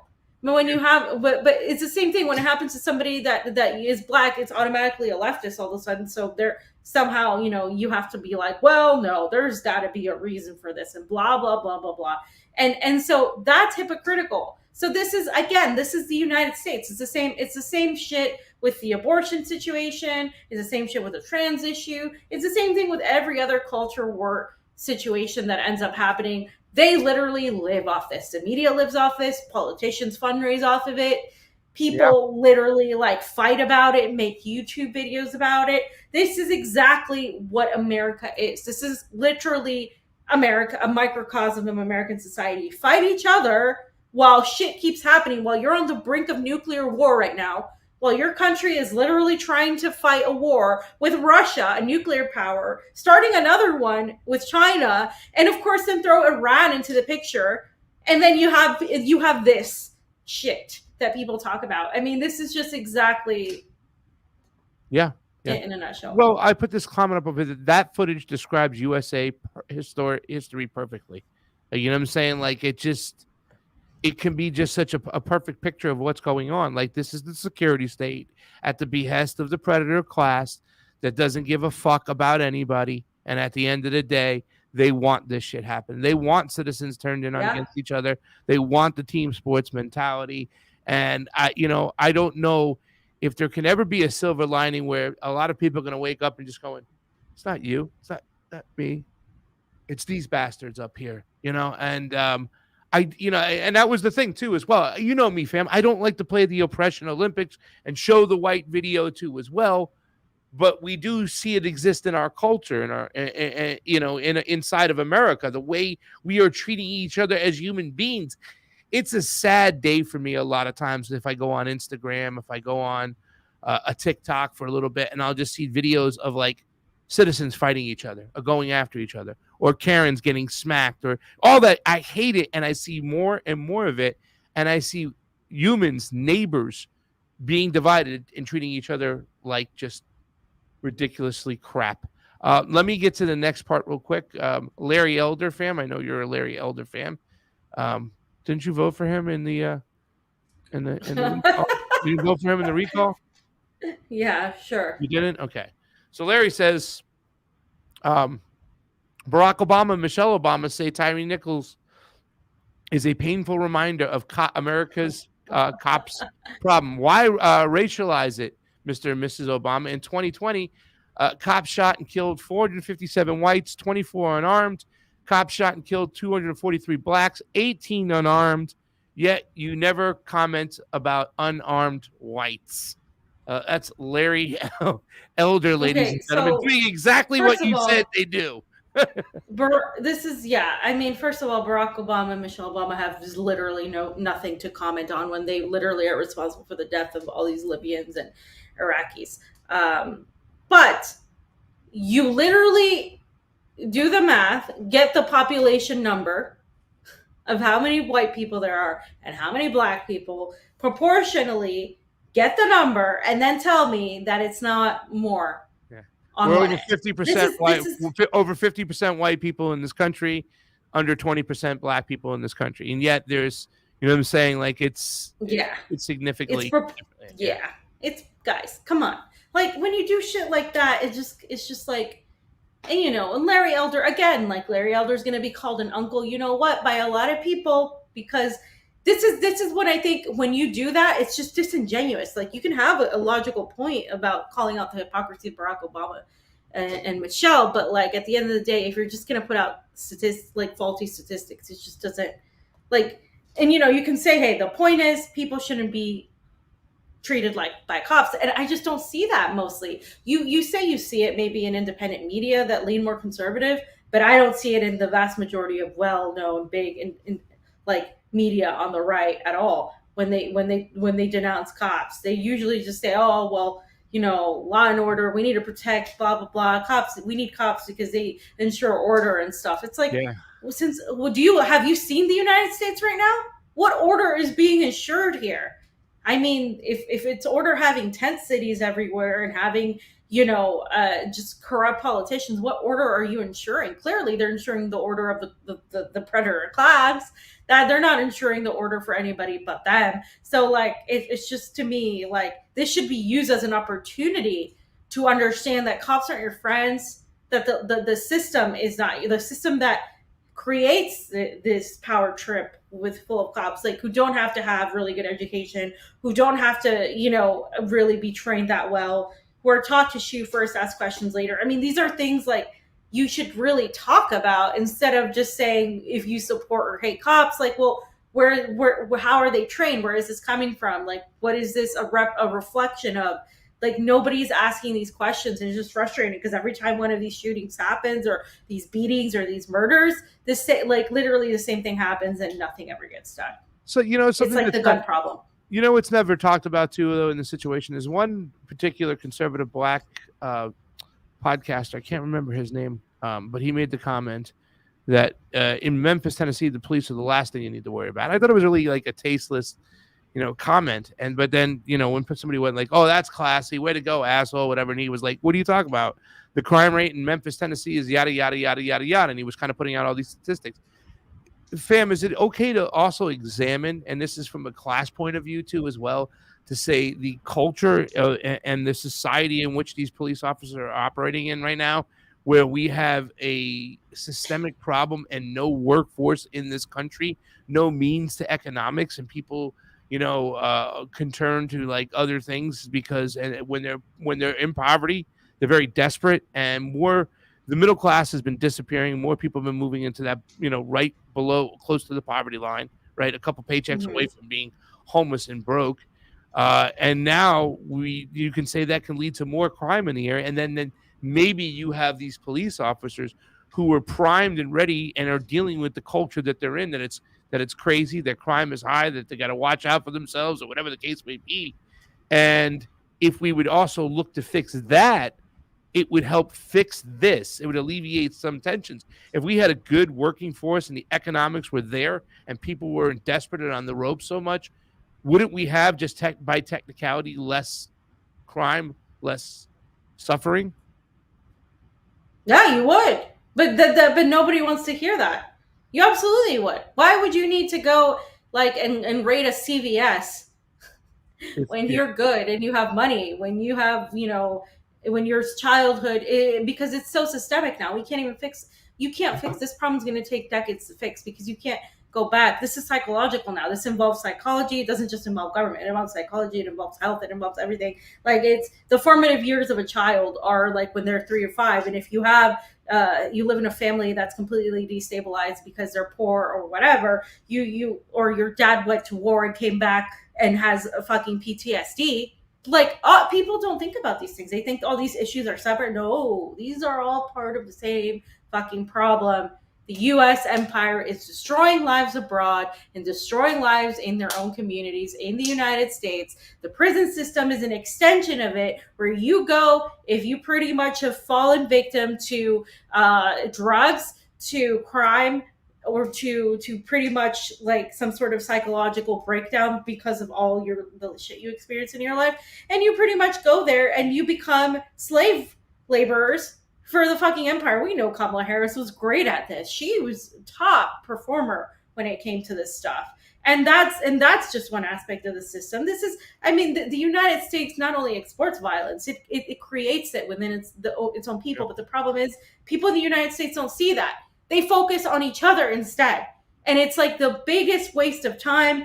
It's so sad that's what happens literally day in and day out. Oh, this person's a Trump supporter. This person's this person's that. Can we just fucking realize, like, literally they make it so you hate each other. So you're so busy talking about this back and forth that you don't realize the people who killed Tyre is the fucking system. It's the fucking empire. It's obviously cops who killed him, but like, who trained these cops? What system are they living in? Right. Why did they feel compelled to beat somebody to death?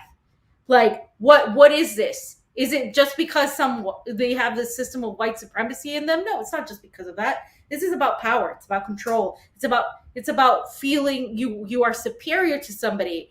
If you've ever been pulled over by a cop, there are cops that have this thing about them where they love to tell you what to do. They love to have a control over you. It's just the people who are chosen for a reason. Have you ever met like the people that work for government? It's a certain type of person that's chosen. They're not going to choose pasta to work for the government. Like, it's just not going to happen. Like, I you can have to work have for a the certain government, type- fam. I'd be a great Fam. CIA agent. Let's talk team sports, fam, because no conservative left wing exploit the situation as best you can would be complete unless we talked about team sports, fam. All right, this is from DC Drano. George Floyd and Tyre Nichols both died in Democratic cities, fam, with Democratic police chiefs, Democratic mayors, and Democratic city councils, and Democratic congressmen. Yet Dems are saying this is white supremacy. No, this is another tragic example of Democrats destroying black communities. Fam, I got. Thank you for being Here you go. an example. This is It- just another there you go. example of blame the other side. You hear that? That's blame. DC. I mean, this is just ridiculous. It's just ridiculous. I mean, just blame Democrat, blame Republican. Really, like, they both take a part in this, guys. They're two sides of the same coin. It's the empire. It really sucks. And you know what sucks, Pasta, is during the whole George Floyd protest that we covered, we only saw a few people talk about the real issue, right? We only saw a few of the protesters start saying, "Hey, this is Wells Fargo." Do you know what Wells Fargo did? Oh, these are the raided dispensaries, marijuana dispensaries. People are still in jail for marijuana. Oh, here, this is a class issue. We only saw a handful of people really talking about that, but that's really what this whole thing was about here. You know, this class issue, this police issue is embedded with the class. It's embedded with the military-industrial complex. There's no separation, and the next subject we're going to talk about is literally we're going from domestic to foreign and domestic, right? Enemies, foreign and domestic. You know who's the enemy of the United States? It's domestic. You're the enemy. You're the domestic enemy to the United States government. You're frozen. And their agenda and the State Department. Oh shit! Hold on. What if we change it? Change you? Can you change it? How am I going to change it? It's your computer. No, change the screen. I just put yourself on full screen. Oh, you do? You want me to remove you like this until you get a hold, so you get a grip, fam?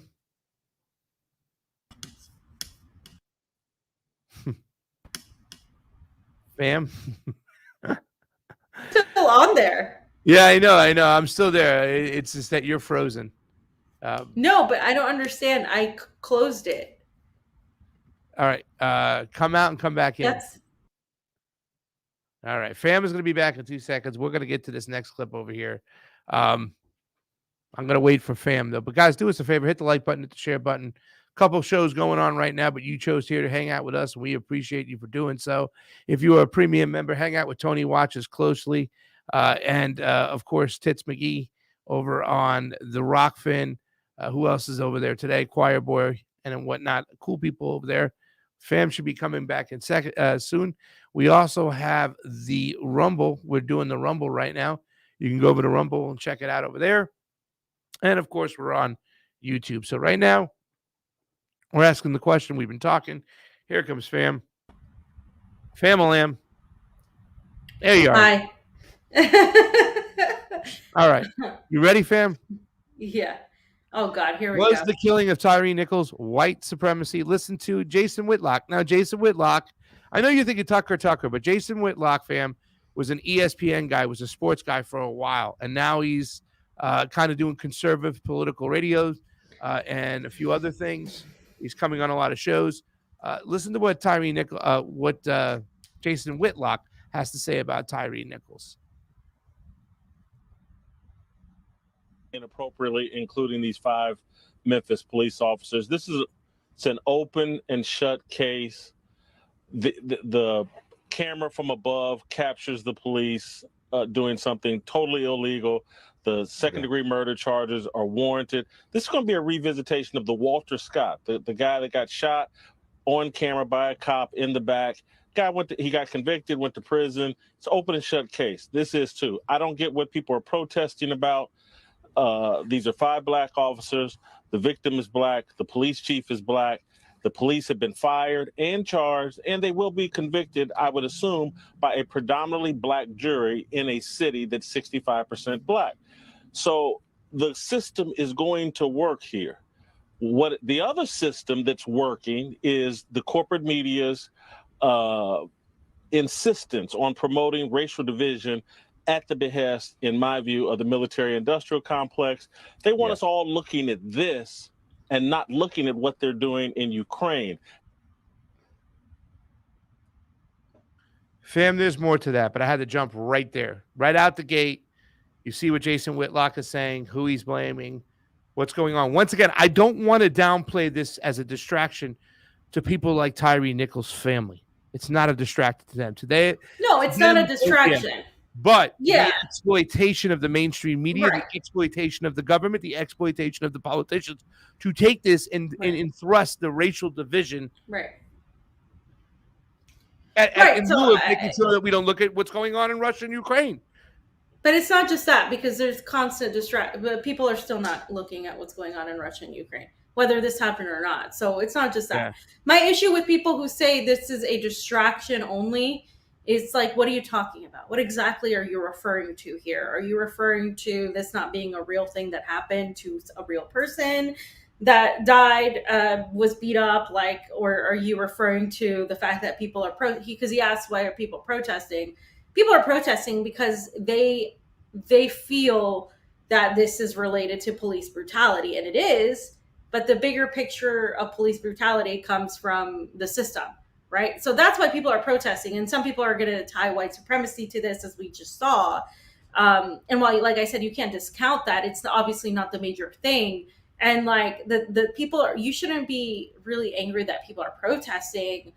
It's like the media will always exploit this issue because they know that this is what gets them views. This is what gets the people riled up. And this is what gets politicians to really be able to fundraise one way or the other. Conservatives against Antifa and the crazy radical left.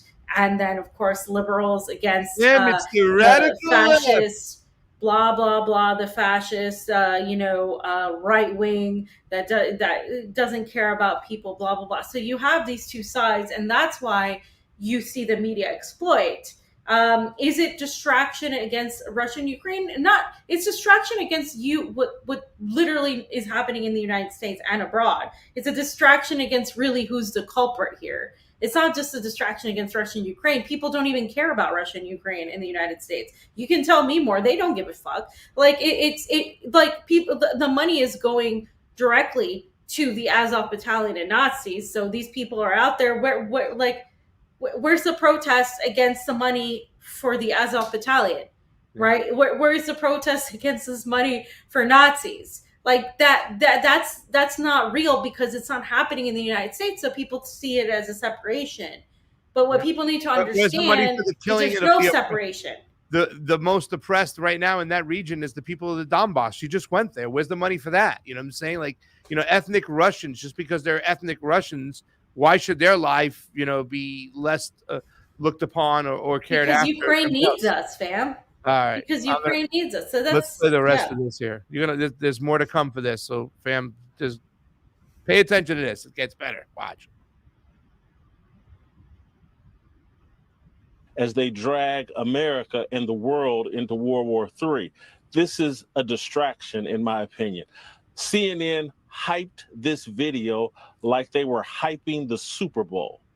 And there's really only 60 seconds of relevant content.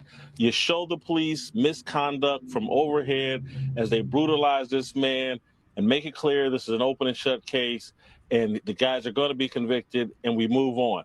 They treated this like a Super Bowl, enraging people, promoting the violence, and this is the most important story in the history of the planet. It's not. What's going on in Ukraine and our military involvement in Ukraine, that's the most important story going on in the world. But they don't want you focused on that. That is such a good point. And you would, I mean, you've been in the news business all your life, 35 years or something. I felt guilty putting that video on the screen, not because I was on anyone's side. I felt obviously bad about it. It was horrible. But because you don't want to put ugly things on TV and inflame passions. You want people to be reasonable and think things through and reach wise decisions. Why would news organizations, I mean, they really want to make people enraged, clearly. They don't want us focused on reality. Hey, if they want us to devote an hour of coverage to this and weekend coverage of this, and they want to take us to a good place, I would examine the racial element of this, because there is a racial element. And this is a story about young Black men and their inability to treat each other in a humane way. Everybody involved in this on the street level was either 24 to 32 years old. Everybody. It was a group of young Black men, 5-on-1. Looked like gang violence to me. It looked like what young Black men do when they're supervised by a single Black woman. And that's what they got going on in the Memphis Police Department. They've elected some or put some Black woman in charge of the police force. And we're getting the same kind of chaos and disunity and violence that we see in a lot of these cities that are run by single mothers. If we want to discuss the breakdown of family that leads to disrespect for authority, that causes you to resist the police and run from the police and not comply with the police because you resist authority at all time, because there was no male authority in your home, let's have that discussion. But that's not where they want to take us. They want to take us down the path of saying, you know what, this is Tucker Carlson's fault. This is some random this is Donald Trump's fault.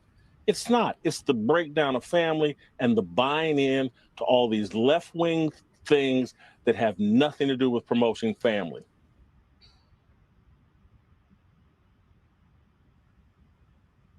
Bam. I don't know what to tell you. This is exactly what's wrong with the right.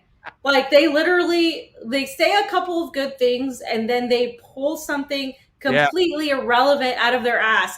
Oh yeah, Hillary Clinton and the Democrats are corrupt, blah, blah, blah. But China. And like, literally, it's the same thing. Like with this, like, how are you gonna blame this on the fact that the mayor is a Black woman? Come on, dude. Well, let's ask the first part of the question before he went off and veered off to the reasons why. It's so stupid, though. Well, it discounts everything he just said, though. It really, to me, it just discounts everything he just said. Okay. He's right about this being a distraction. About everybody on the streets was 24 to 32 years old. They're within an 8-year-old span of each other, right? And this has been said before, too, with a group of bunch of fucking white guys that have been stupid and done idiotic things to each other. Like, is it about sometimes, can we examine the fact that, yes, this has a lot to do with just American fucking culture, too, as well? The way we are just so violent and treat each other? I mean, like, of course, but he made sure to point out Black men and gangsters. He did all the perfect right-wing talking points that he needed to do for that audience, and he knew he was doing it.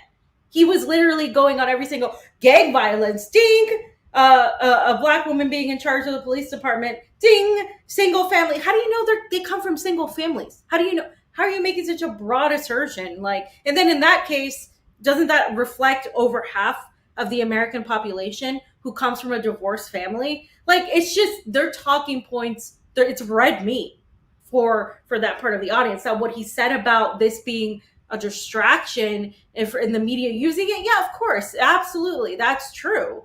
But I don't think people are going to be any less focused on Ukraine and Russia than they were before. They haven't been focused on that. There's no anti-war movement. There's none of that. There is definitely more consciousness of it too as well, and then the consciousness is coming from some groups on the right. It might be a little bit more selfish in their needs of that we have no money to spend for breast milk here at home. Remember, they had that shortage, but there's money for Ukraine. So there is a little bit of a movement, I think, and people are starting to get fed up with the whole, like, you're sending billions to Ukraine again, like this is getting out of hand. So I think there is the people that were conscious about it. They create all these but the people all the time. But the people that were conscious about it are going to be conscious about it before or after this thing. I don't think it's just not distracting anything from Ukraine. Like, this is, like, again, like, the people that were conscious about Russia Ukraine are going to continue to be conscious about Russia Ukraine. the people that were not conscious about it, they're going to continue to be conscious about it because it's not anything that's they don't see it as related. We see it as related. I disagree. I think there is groups of people in the middle who are kind of like, all right, this is getting out of hand. Again, we're sending money to. I think there's going to be like. What does this have to do with that, though? You think this is distracting them from seeing that? He said there was another form of a distraction as there's more of a collective conscious from the public that Ukraine is going on, that people are starting going down the rabbit hole and starting to see how this thing kind of got started up in 2014. Maybe more people are watching Oliver Stone's Ukraine on Fire. And there's this kind of financial part of like, you know, you're sending money again to Ukraine. I mean, even Donald Trump jumped in and again started harping behind that shit. You know, like sending all this money to Ukraine, and there's going to be. And you don't think that's political? You think I do think it's political, but I think there is a little bit more of a collective conscious from the public. So again, my question is, what does this have to? How is this distracting? More of another distraction away from further examining. How is somebody dying a distraction though? Because we'll get tied up with this stuff and they'll watch 24/7 coverage of this stuff, and they'll go online and look at this stuff. But the killing of him isn't a distraction. The killing of him is a reality. Yes. It happened, right? So this is my problem when people say it's a distraction. What are you talking about? You're not talking about his death being a distraction. You're talking about the weaponization of the situation. But that all gets lost in translation when you say something as general as like it was a distraction. Like, what was a distraction? So you're saying he was killed because this is all part of some media ploy to be a distraction? Or are you saying like, oh, the media is weaponizing this as a distraction? Because some people think the former. Some people think like, oh yeah, no, this isn't real. The guy's like, this was all a plan of like, but this isn't the reality. The reality is, of course, like, yeah, they're going to distract the American public with more culture war fights. Yes, that's true. That's going to happen. Yeah. But I don't think the American public is any more or less informed on Ukraine because of this issue. That's where I disagree with you. Because again, like being here right now, I didn't see anybody before really doing anything substantial. You see like the usual independent media talking about Russia, Ukraine, but even I went to Donbass. How many independent media shows asked me to talk about what happened in Donbass? American independent media shows. How many of them have called to me and asked me to talk about it? Well, I called over to human resources at the Convo Couch and said, "What the fuck?" No, I'm just saying, like, that's exactly what I'm talking about, though. That's my point. It's like I haven't heard from anybody. Where's the Hill Rising? Where's all these people? They don't care. It's more gossipy to talk, not even about this as it is. This is one of the issues that's better to talk about on YouTube.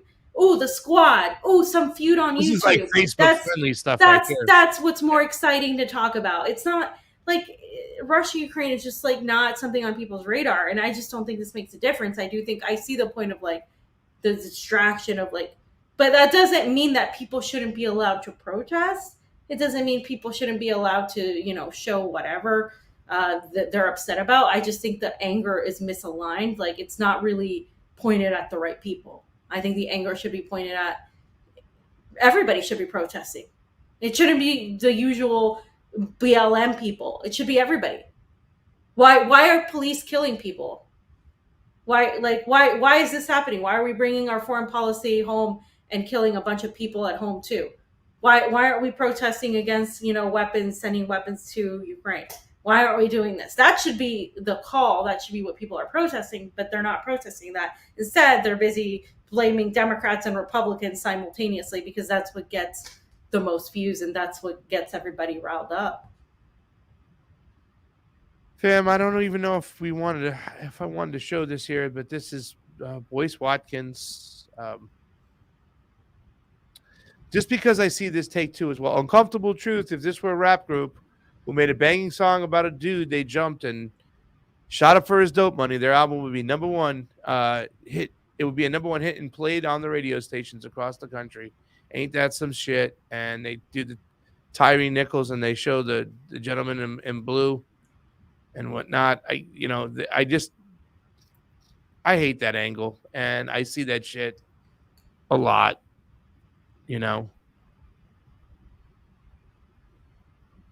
Yeah, but it's just like so stupid too, because you're just reinforcing stereotypes that, again, if you want to talk about why these gangbangers existed, why drugs existed, you go back to the fucking CIA, you go back to the DEA, you go back to the number one drug cartel in the world.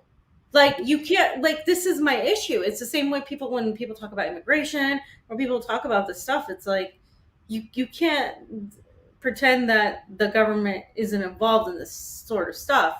I don't know. I haven't heard rap like that in a long time. Like, I've listened to some of the modern rap because my sister is into it, and I just haven't heard people. The modern rap doesn't talk about stuff like this anymore. I just hate that. I just hate the thing is just trying to pass it off. Oh, it's this culture and stuff, right? Like, it's fuck off. Somebody died though. That's the thing. Somebody died. Like, when you try to say, "Oh, this is just somebody actually died," this actually happened. It's not like, this was a fake body or anything like that. Somebody actually was killed by a bunch of cops. Acknowledge that it's wrong. Like, understand why people are upset, and then you can start, figuring out, like, well, maybe this is a result of the whole system, right? And like, people are going to blame white supremacy on this end. People are going to say, well, why are we even talking about this? Blah, blah, blah.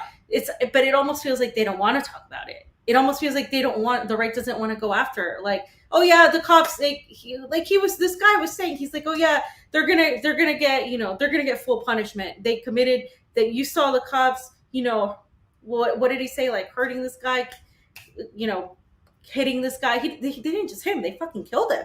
Like, it's not like they were just like in a fight. Like, dude died. Like, it's not as easy as just saying, okay, yeah, you're gonna have, because of what's happened before in recent years, you're gonna have some sort of public outcry. The problem that's frustrating is the public doesn't have the same outcry when it comes to what's going on with foreign policy, right? That's the problem. And like, you can't, but you shouldn't like diminish. Yeah. You don't need to like diminish the other. I think you can just say, hey, you guys could be advocating for this. This is why I advocate for this. This is like blah, blah, blah, blah, blah. Fiorella, you should have Cindy Sheehan interview you. She's got a really good anti-war following. And yeah, thank you, Ruth. We love you.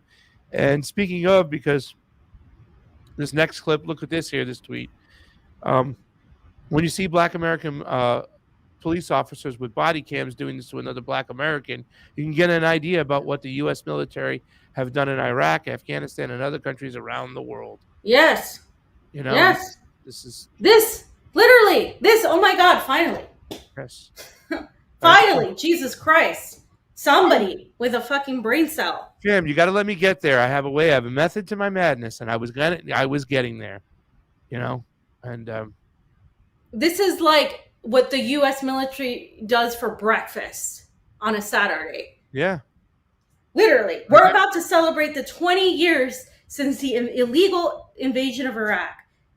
Since that happened, since George Bush got on his State of the Union address to say Saddam Hussein had weapons of mass destruction and that they were a threat and that we needed to go to war with them, and within days, of course, Baghdad fell, and the history is it. The Iraqis are still dealing with the consequences of this fucking war, and so are American soldiers that came home from it. And of course, simultaneously, there was Afghanistan, and we know what happened after that. Millions of Iraqis ended up dead, by the way. So that's the legacy of the United States military. Do you think it's that much different at home domestically? Bam. The last part of this really quickly, because I think it's important, because this is a human being remembering Tyre Nichols the way he should be remembered.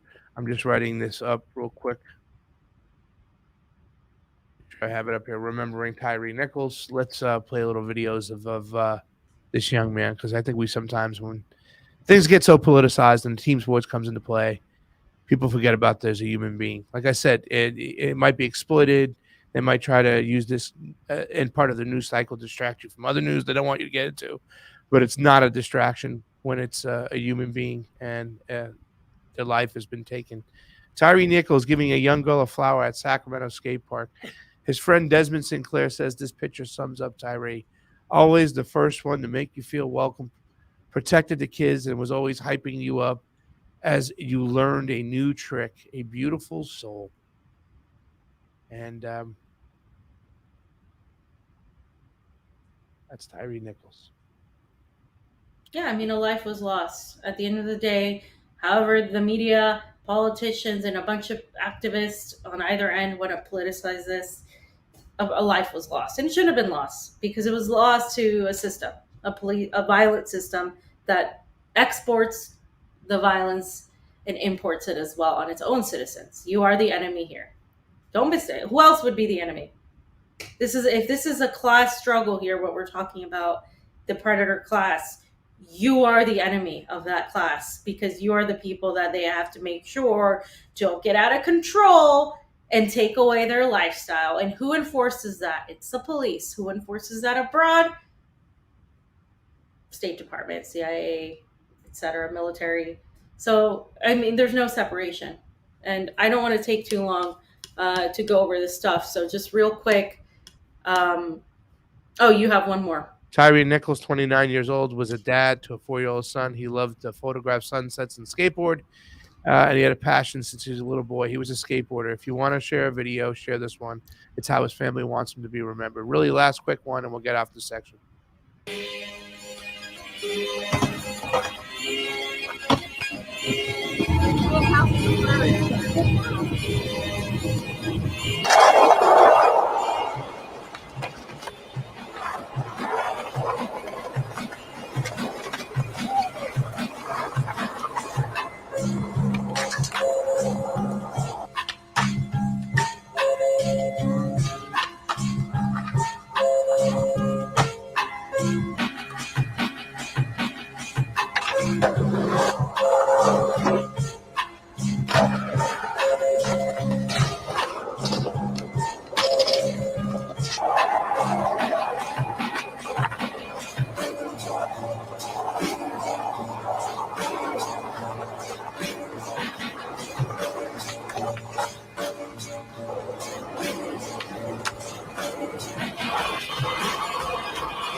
Dang it.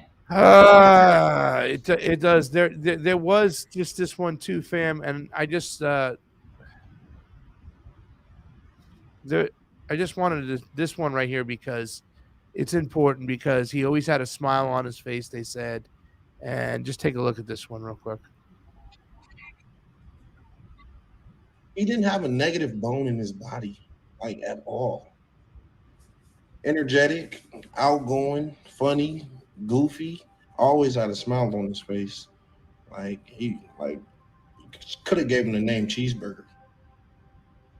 My son, I know everybody say mothers say they had a good son, everybody's son is good. But my son, he actually was a good boy.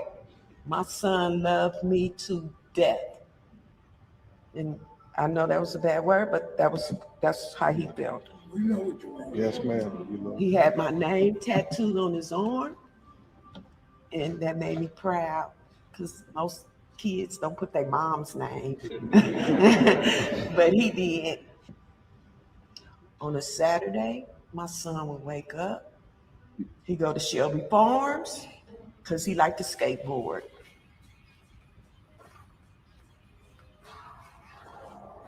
That was his passion. He's been skating since he was 6 years old. That day, when he left around 3 o'clock, going to Shelby Farms to watch the sunset and take pictures. I want Tyre to be remembered. He's a great kid. I want kids and other people to know ain't nothing wrong with being yourself. Tyre brought something out of me to make me feel like, hey, You don't have to do that. You don't have to follow a trend to be loved. You can be yourself. You can skateboard, you can ice hockey, you can do whatever that you want to do. And people will still love you. All I know is my son was a great, great kid. He didn't deserve what he got. Now what he deserves is justice. Yeah. Yeah. Yeah. I mean, obviously, I hope there's a trial. I hope these people are found. There'll be a trial, but I mean, there's a video. So, but there'll be this process, and I think these people, will be found guilty. Doesn't All of matter. them, I hope. Doesn't matter. Will not bring him back. It won't bring him back, but that's just, Yeah. No. It is. It's this again. This system. Unfortunately he won't be the last one. That's just the system, the U.S. And again, I have yet to hear about somebody getting beaten to death here, the way he was beaten to death, and you just don't see that. Again, in the United States, it says they export democracy. We see this constantly in the United States. We see people dying at the hands of guns, and I'm not against guns, I'm for guns, but you just don't see the same problems everywhere else. This is a societal problem that happens in the United States. It's a problem of the empire. It's a death cult. So just to really wrap this up, fam, if we could go to the next section. Okay. Because we've been going for a while, so I don't want to go too long, but basically, just so you guys know, you have a thing here.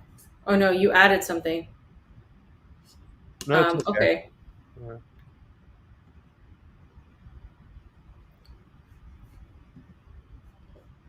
Is this it right here? The Israeli strikes? Yeah. All right. We get that nice and big. So Israel struck Iran, right? And actually the Wall Street Journal admitted it, and you'll see mainstream media gushing about this, which is really worrisome. So Israel struck Iran, and this is all, of course, simultaneously. There's obviously a push to contain Tehran, but there's also the fact that the United States did accuse Tehran of giving weapons to Russia, but Russia says they didn't give them any weapons recently, that it was all prior to February of 2022. So, fam, if you can just scroll down a little bit, I want to read a little bit of this so people get an idea. Or is it blocked? There it is. So, it kind of is blocked, but I'll read this. I can get to it though. Hold on. While you start to read it up, go ahead.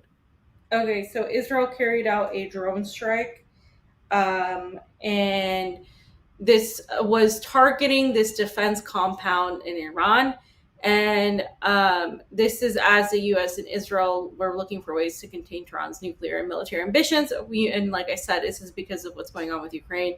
And this is, of course, the Wall Street Journal reported that this was, of course, according to U.S. officials and people familiar with the operation. And that these people, the Iranian officials said that the air defense in Iran had defended the aerial attacks that were happening on the drones, on the compound. And do you want me to wait till you? Yeah, I got you right now. Here you go. Okay. What the fuck? It did the same thing to me already. Sorry, fam. It wouldn't let me get to it. I thought I can get to it. Let me see if I can get to it. I'll just go here. I might have put some pictures. Let's see. Okay, so I can't get to it. So Iranian officials said that the country's air defenses had fended off an attempted attack by 3 small quadcopters targeting a munitions factory in the city of Isfahan, right next to the site belonging to the Iran Space Research Center, which has been sanctioned by the U.S. for its work on Iran's ballistic missile program. So that's basically what ended up happening. And The next link, fam, you'll be able to get to because RT doesn't put their links behind a paywall. I got it. I think it's RT. Yep.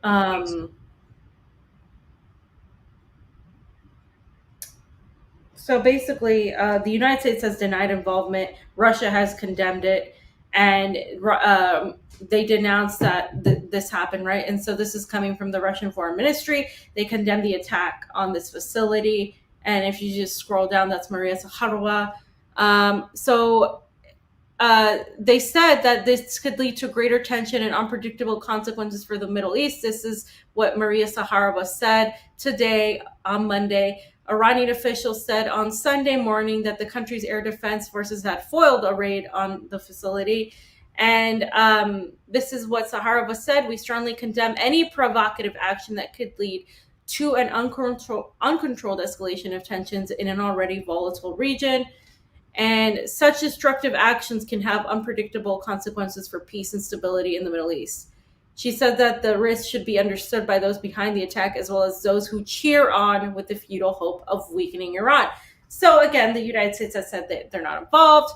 And the Iranian Defense Ministry said that this only caused minor damage and that there were no casualties. The Wall Street Journal, again, and the New York Times quoted unnamed U.S. officials saying that Israel was behind the raid, but nobody has actually come out and said, hey, we're involved in the raid. According to the Times, the Israeli intelligence agency Mossad orchestrated the attack. Israel has neither confirmed nor denied its involvement. The Iranian Foreign Minister Hussein Amir Abdollahian said that the attack is not going to affect Iran's nuclear program. It seems like this is what they were targeting. What's his name? Bibi Netanyahu came out and basically said, yeah, this terrorist state must be attacked and we are going to respond, even though Iran has not attacked Israel in any way. So that's what's going on. And I think there's one more link. There is one more link. I'm going to get on it right now. And the U.S. again, the link is basically talking about how the U.S. is saying that they're not involved. But you can't. The U.S. can say whatever the hell they want, but we know that they've been going after Russia, saying that Iran has given them weapons and that they've been trying to attack Iran with this whole believe women, support women situation. We need to go help women in Iran. We also know that they've been really pissed because of the help that Iran has given to other nations that aren't their friends, like Cuba, Venezuela, and Russia. So the U.S. has denied involvement in the strike. And this happened again over Isfahan over this weekend. And I think there's a video, fam, or something. I have a video. Yeah. I do have a video that I grabbed really quickly. I'll get it for you.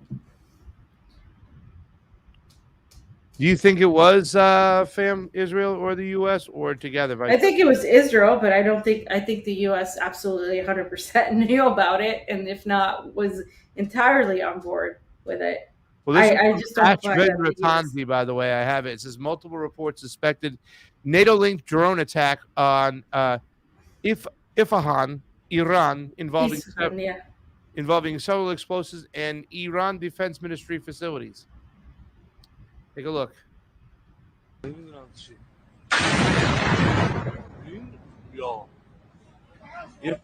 یه پهباد بود درسته؟ یه پهباده نمیدونم چی این یه پهباد بود درسته؟ یه پهباده نمیدونم چی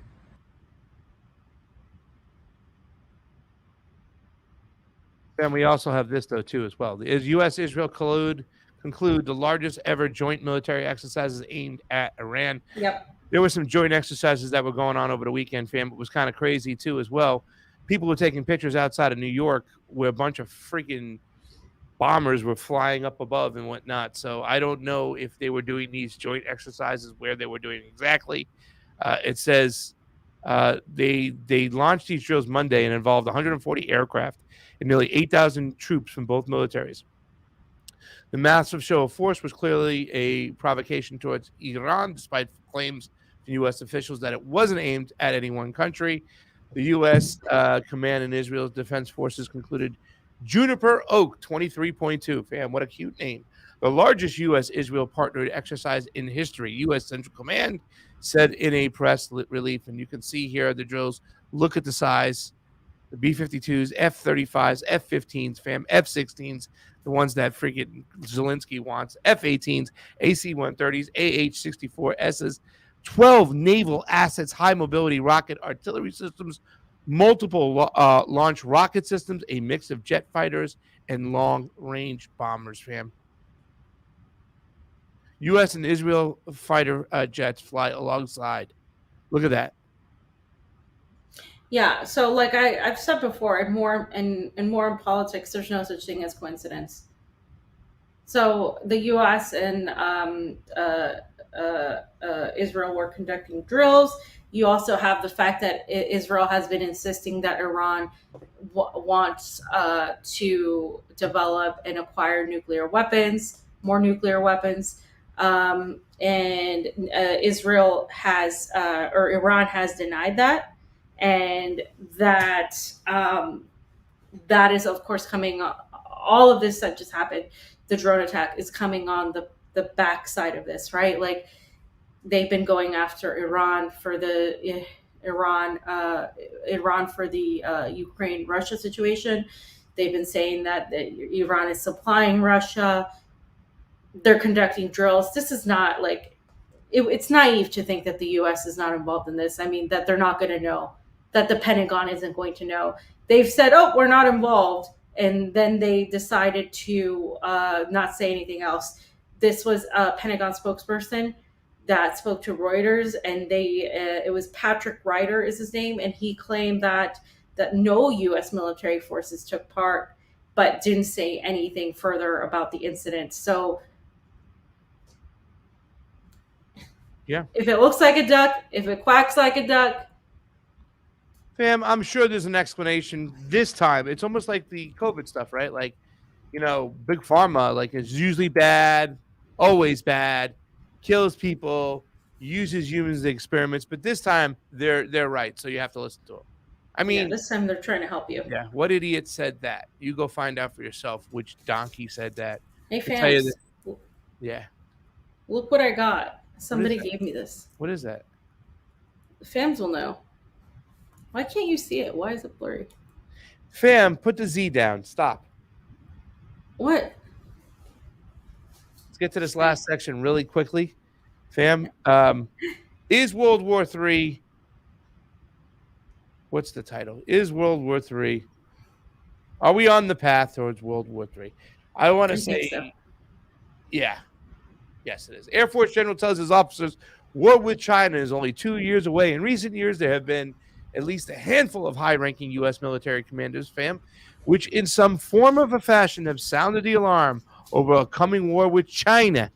China, fam, with the latest warning being the most unusual, issued in the form of a memo by an active four-star general and circulated with an official order. This case is particularly significant given he took a rare step of passing it down through the military command and to chief officers he oversees, giving you a greater urgency to the warning. And there it is. The four-star general sent a memo on Friday to officer that he predicts the U.S. will be at war with China, fam, in 2 years, and tells them to get ready to prep up by firing a clip at a target and aim for the head. And the memo sent Friday and obtained by NBC News, General Mark Minahan, head of Air Mobility Command, said, "I hope I am wrong. My gut tells me we will fight in 2025, fam." There it is. Looks like a military man.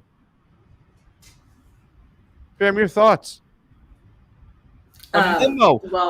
Like now they're with the Wesley Clark situation. They're making it official on paper and sending it down the chain. Why would he do that impulsively? Unless he was talking to somebody who lit a fire in his ass, fam. Who lit a fire in his ass. I think we're just getting closer to all-out world war because the United States is stoking the flames with China via Taiwan, clearly increasing military drills while saying that, oh, we support the one China policy on paper, but really we're just going to go and arm a bunch of Thai people in Taiwan. Then you also have this with Iran, Israel, destabilization in the Middle East, of course, and then you have the U.S. involving themselves. The U.S., reminder, killed Qasem Soleimani under Trump. Now under Biden, of course, we have the Russia-Ukraine situation. I don't think that's going to end soon. So you're also seeing the alliances built between Iran. Did you know that Iran and Russia just literally are divesting away from entirely being dependent on the SWIFT monetary system? Mm-hmm. Like that is big. I don't know why people aren't talking about that. Well, stuff. because they're not going to be held hostage ever again, and the United States doesn't want to fucking show the fact that they're taking initiative, saying, you know, we don't need you anymore. The United States wants to set this narrative out to its own citizens that the world needs us, fam. They need us to go police the world. They need us for our finances. They need us for our, this is the part, our colonial. Yeah, and the world is like, no, we don't. We're going to divest away from using SWIFT. We're going to create our own monetary system. We're going to create our own currencies. Africa is really building relationship with China and Russia. The Iran is building this new monetary system, and they're connecting its banking system with Russia. So if the sanctions become ineffective, it doesn't matter. I don't know if you guys saw this video, fam. You can play the video, actually. It's on my Twitter feed. It's this video of this grocery store, because people have asked me, and I still have some more videos coming up. You'll probably get them tomorrow on Donbass. There's a video of this grocery store that is full. It's in Moscow. Actually, it looks much better than most grocery stores I've seen in like and LA. good prices too. Your citizens get a lot of bang for their buck. I saw the Jeremy When it Lafredo comes to videos too. vegetables. Yeah. Oh yeah. Yeah. All right, fam. I'm gonna show this Gerald Celente because did you know that fucking Zelensky's asking for jets now? Tanks are old news. Yeah, fam. Of Now course. he wants jets. After the tank, I was like, oh my God, we're getting close to World War III. But I think General McGregor, this is a video with him and Gerald Celente about a week ago, fam, really giving you a picture of what's happening on the ground over there that's not being talked about. This is a crime against humanity, and somebody should pay a price. Russians fire upwards of almost 60,000 artillery rounds from all the artillery systems, rockets, shells, and so forth. The Ukrainians can only fire roughly 6,000 back at them. Now stop and think about that. I'm a soldier. I have been under artillery fire. I've driven in my tank through artillery fire, including air burst as well as ground burst. And 60,000 rounds is beyond my comprehension. That's like living under a rain of steel, 24 hours a day, 7 days a week. All you can do is withdraw. And instead of withdrawing, which would be the intelligent thing, they're leaving their soldiers there to die in great numbers. This is horrible, and we're responsible for this, Gerald. We did everything we could to bring on this war. This is not something that was created in Putin's mind, and the Russians have no interest in conquering Eastern Europe. That's all nonsense, and we're trying to extend this indefinitely. And the only thing that will result is the complete destruction of Ukraine.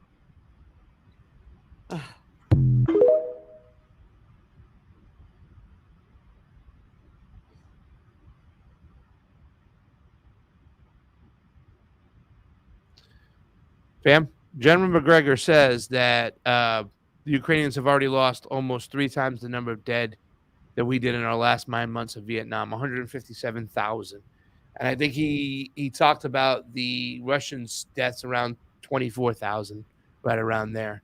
It's almost like an 8-to-1 ratio, 7-to-1 ratio right now. Yeah, and it still sucks that people are losing their lives over this shit, you know? Yeah. Yeah, 24,000 isn't a small number either. I mean, it's small compared to what Ukraine's lost, but that's 24,000 souls. Yeah, I mean, it's a Russians. high price to pay for Russians. The Russians don't want to see that shit. You know what I'm saying? So, and the last thing, fam, I added is for the fams, so they see. fam, what did you add, fam? Yeah. I can't do this right now, fam. Fam, what do you mean you can't do this? Like Didn't you go to the potty overworked. already? It's too late. I've already pressed my last button. I don't want to do it anymore, fam.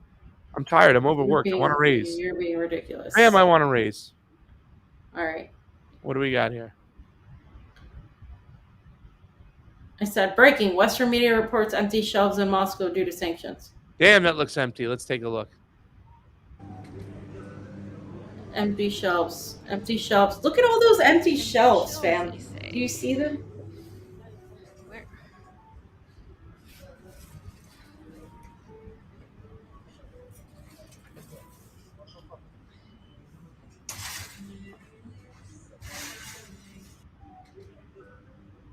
Fam. Terrible market. Empty shelves. Say. Where? Right? Fam. So, just so you guys know, the they got better produce than us. Putin not only gives people health care, there's also the better produce. Fam, he banned GMOs. So I sent Fam a video once of The Sopranos, and it was like talk, and it was Christopher Moltisanti with his girlfriend. And you want to play the Soprano video? No. He goes, oh my God, all you guys ever talk about is this with the lettuce thing. It's driving me crazy. He goes, when you're married, you'll understand the importance of fresh produce. That's right. One of my favorite. When you're in Russia, you'll understand the importance of fresh produce. All right, guys. Thank you so much for joining in today. Long show. We love you out there. Yeah. What else you got to say, fam? We do have a few things going on.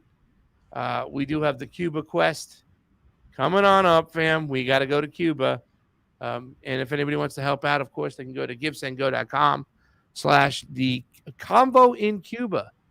The combo in Cuba. And we'll keep you updated to that. And if, of course, if you want to help Pasta get to the Rage Against the War Machine protest on February 19th, you can always leave a few bucks at my Venmo at Craig Jardula or my Cash App at $fam Pasta Jardula. And that's what's going on. But right now, this is the big one. Help us out. givesendgo.com/the combo in Cuba. That would really. Sam, did you start working on your speech? Yes, I have. I have a really good speech I'm going to pull from Smedley Butler. And I'm going to go into some stuff. Fam, I'm very well preparing for this speech. It's very easy because I have two messages. War is a racket, and we're going to tell you who the racket is for. And two, the only way to get out of this is to unite, is through unity, putting our isms aside and libertarian, capitalist, all this socialist, all this shit. Put it aside and come together and recognize that we are inside the depths of the meat grinder that is the security state, fam. So, true story, bro. I think a lot of people held on today. Guys, thank you so much. That's it. We'll see you back Wednesday. Fam will be off, unless she does a special video this week. But fam, this Wednesday, I am having a power panel over here. We're going to be talking about adverse effects from the jab.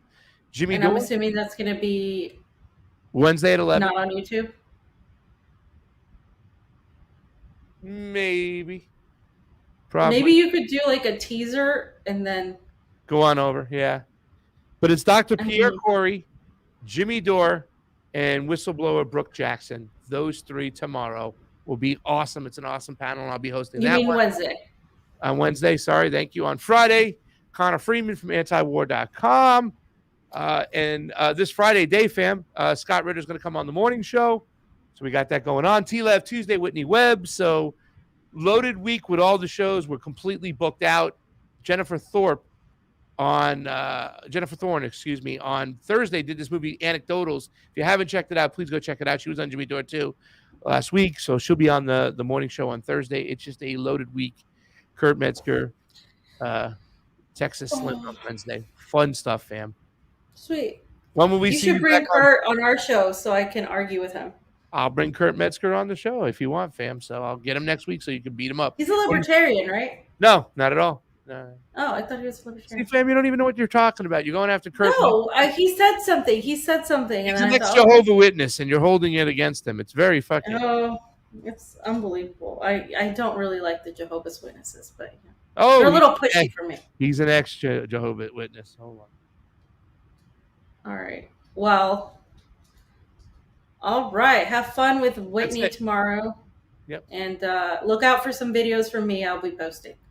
Fam, Cheers, mates. You're doing an amazing job there in the Donbass, and I don't know why people haven't reached out to you to get you on. You need to go know what's going on, especially with what you. Yeah, AM Wake Up didn't even reach out to me. Can you believe that? Dude, shut up. AM, you can come on AM Wake Up whenever you want. You know that. AM Wake Up didn't reach out for me. Unbelievable. This is absolute lunacy. You know, cancel them tomorrow. How dare they? Unbelievable. Combo what, fam? I'm not saying it today. I'm It's upset. combo out. And in an hour and 5 Goodbye, minutes, guys. if you have Rockfin's Premium, go check us out on Union Go of check the out all the libertarians. on Union of the Unwanted, fam. Goodbye. Bye.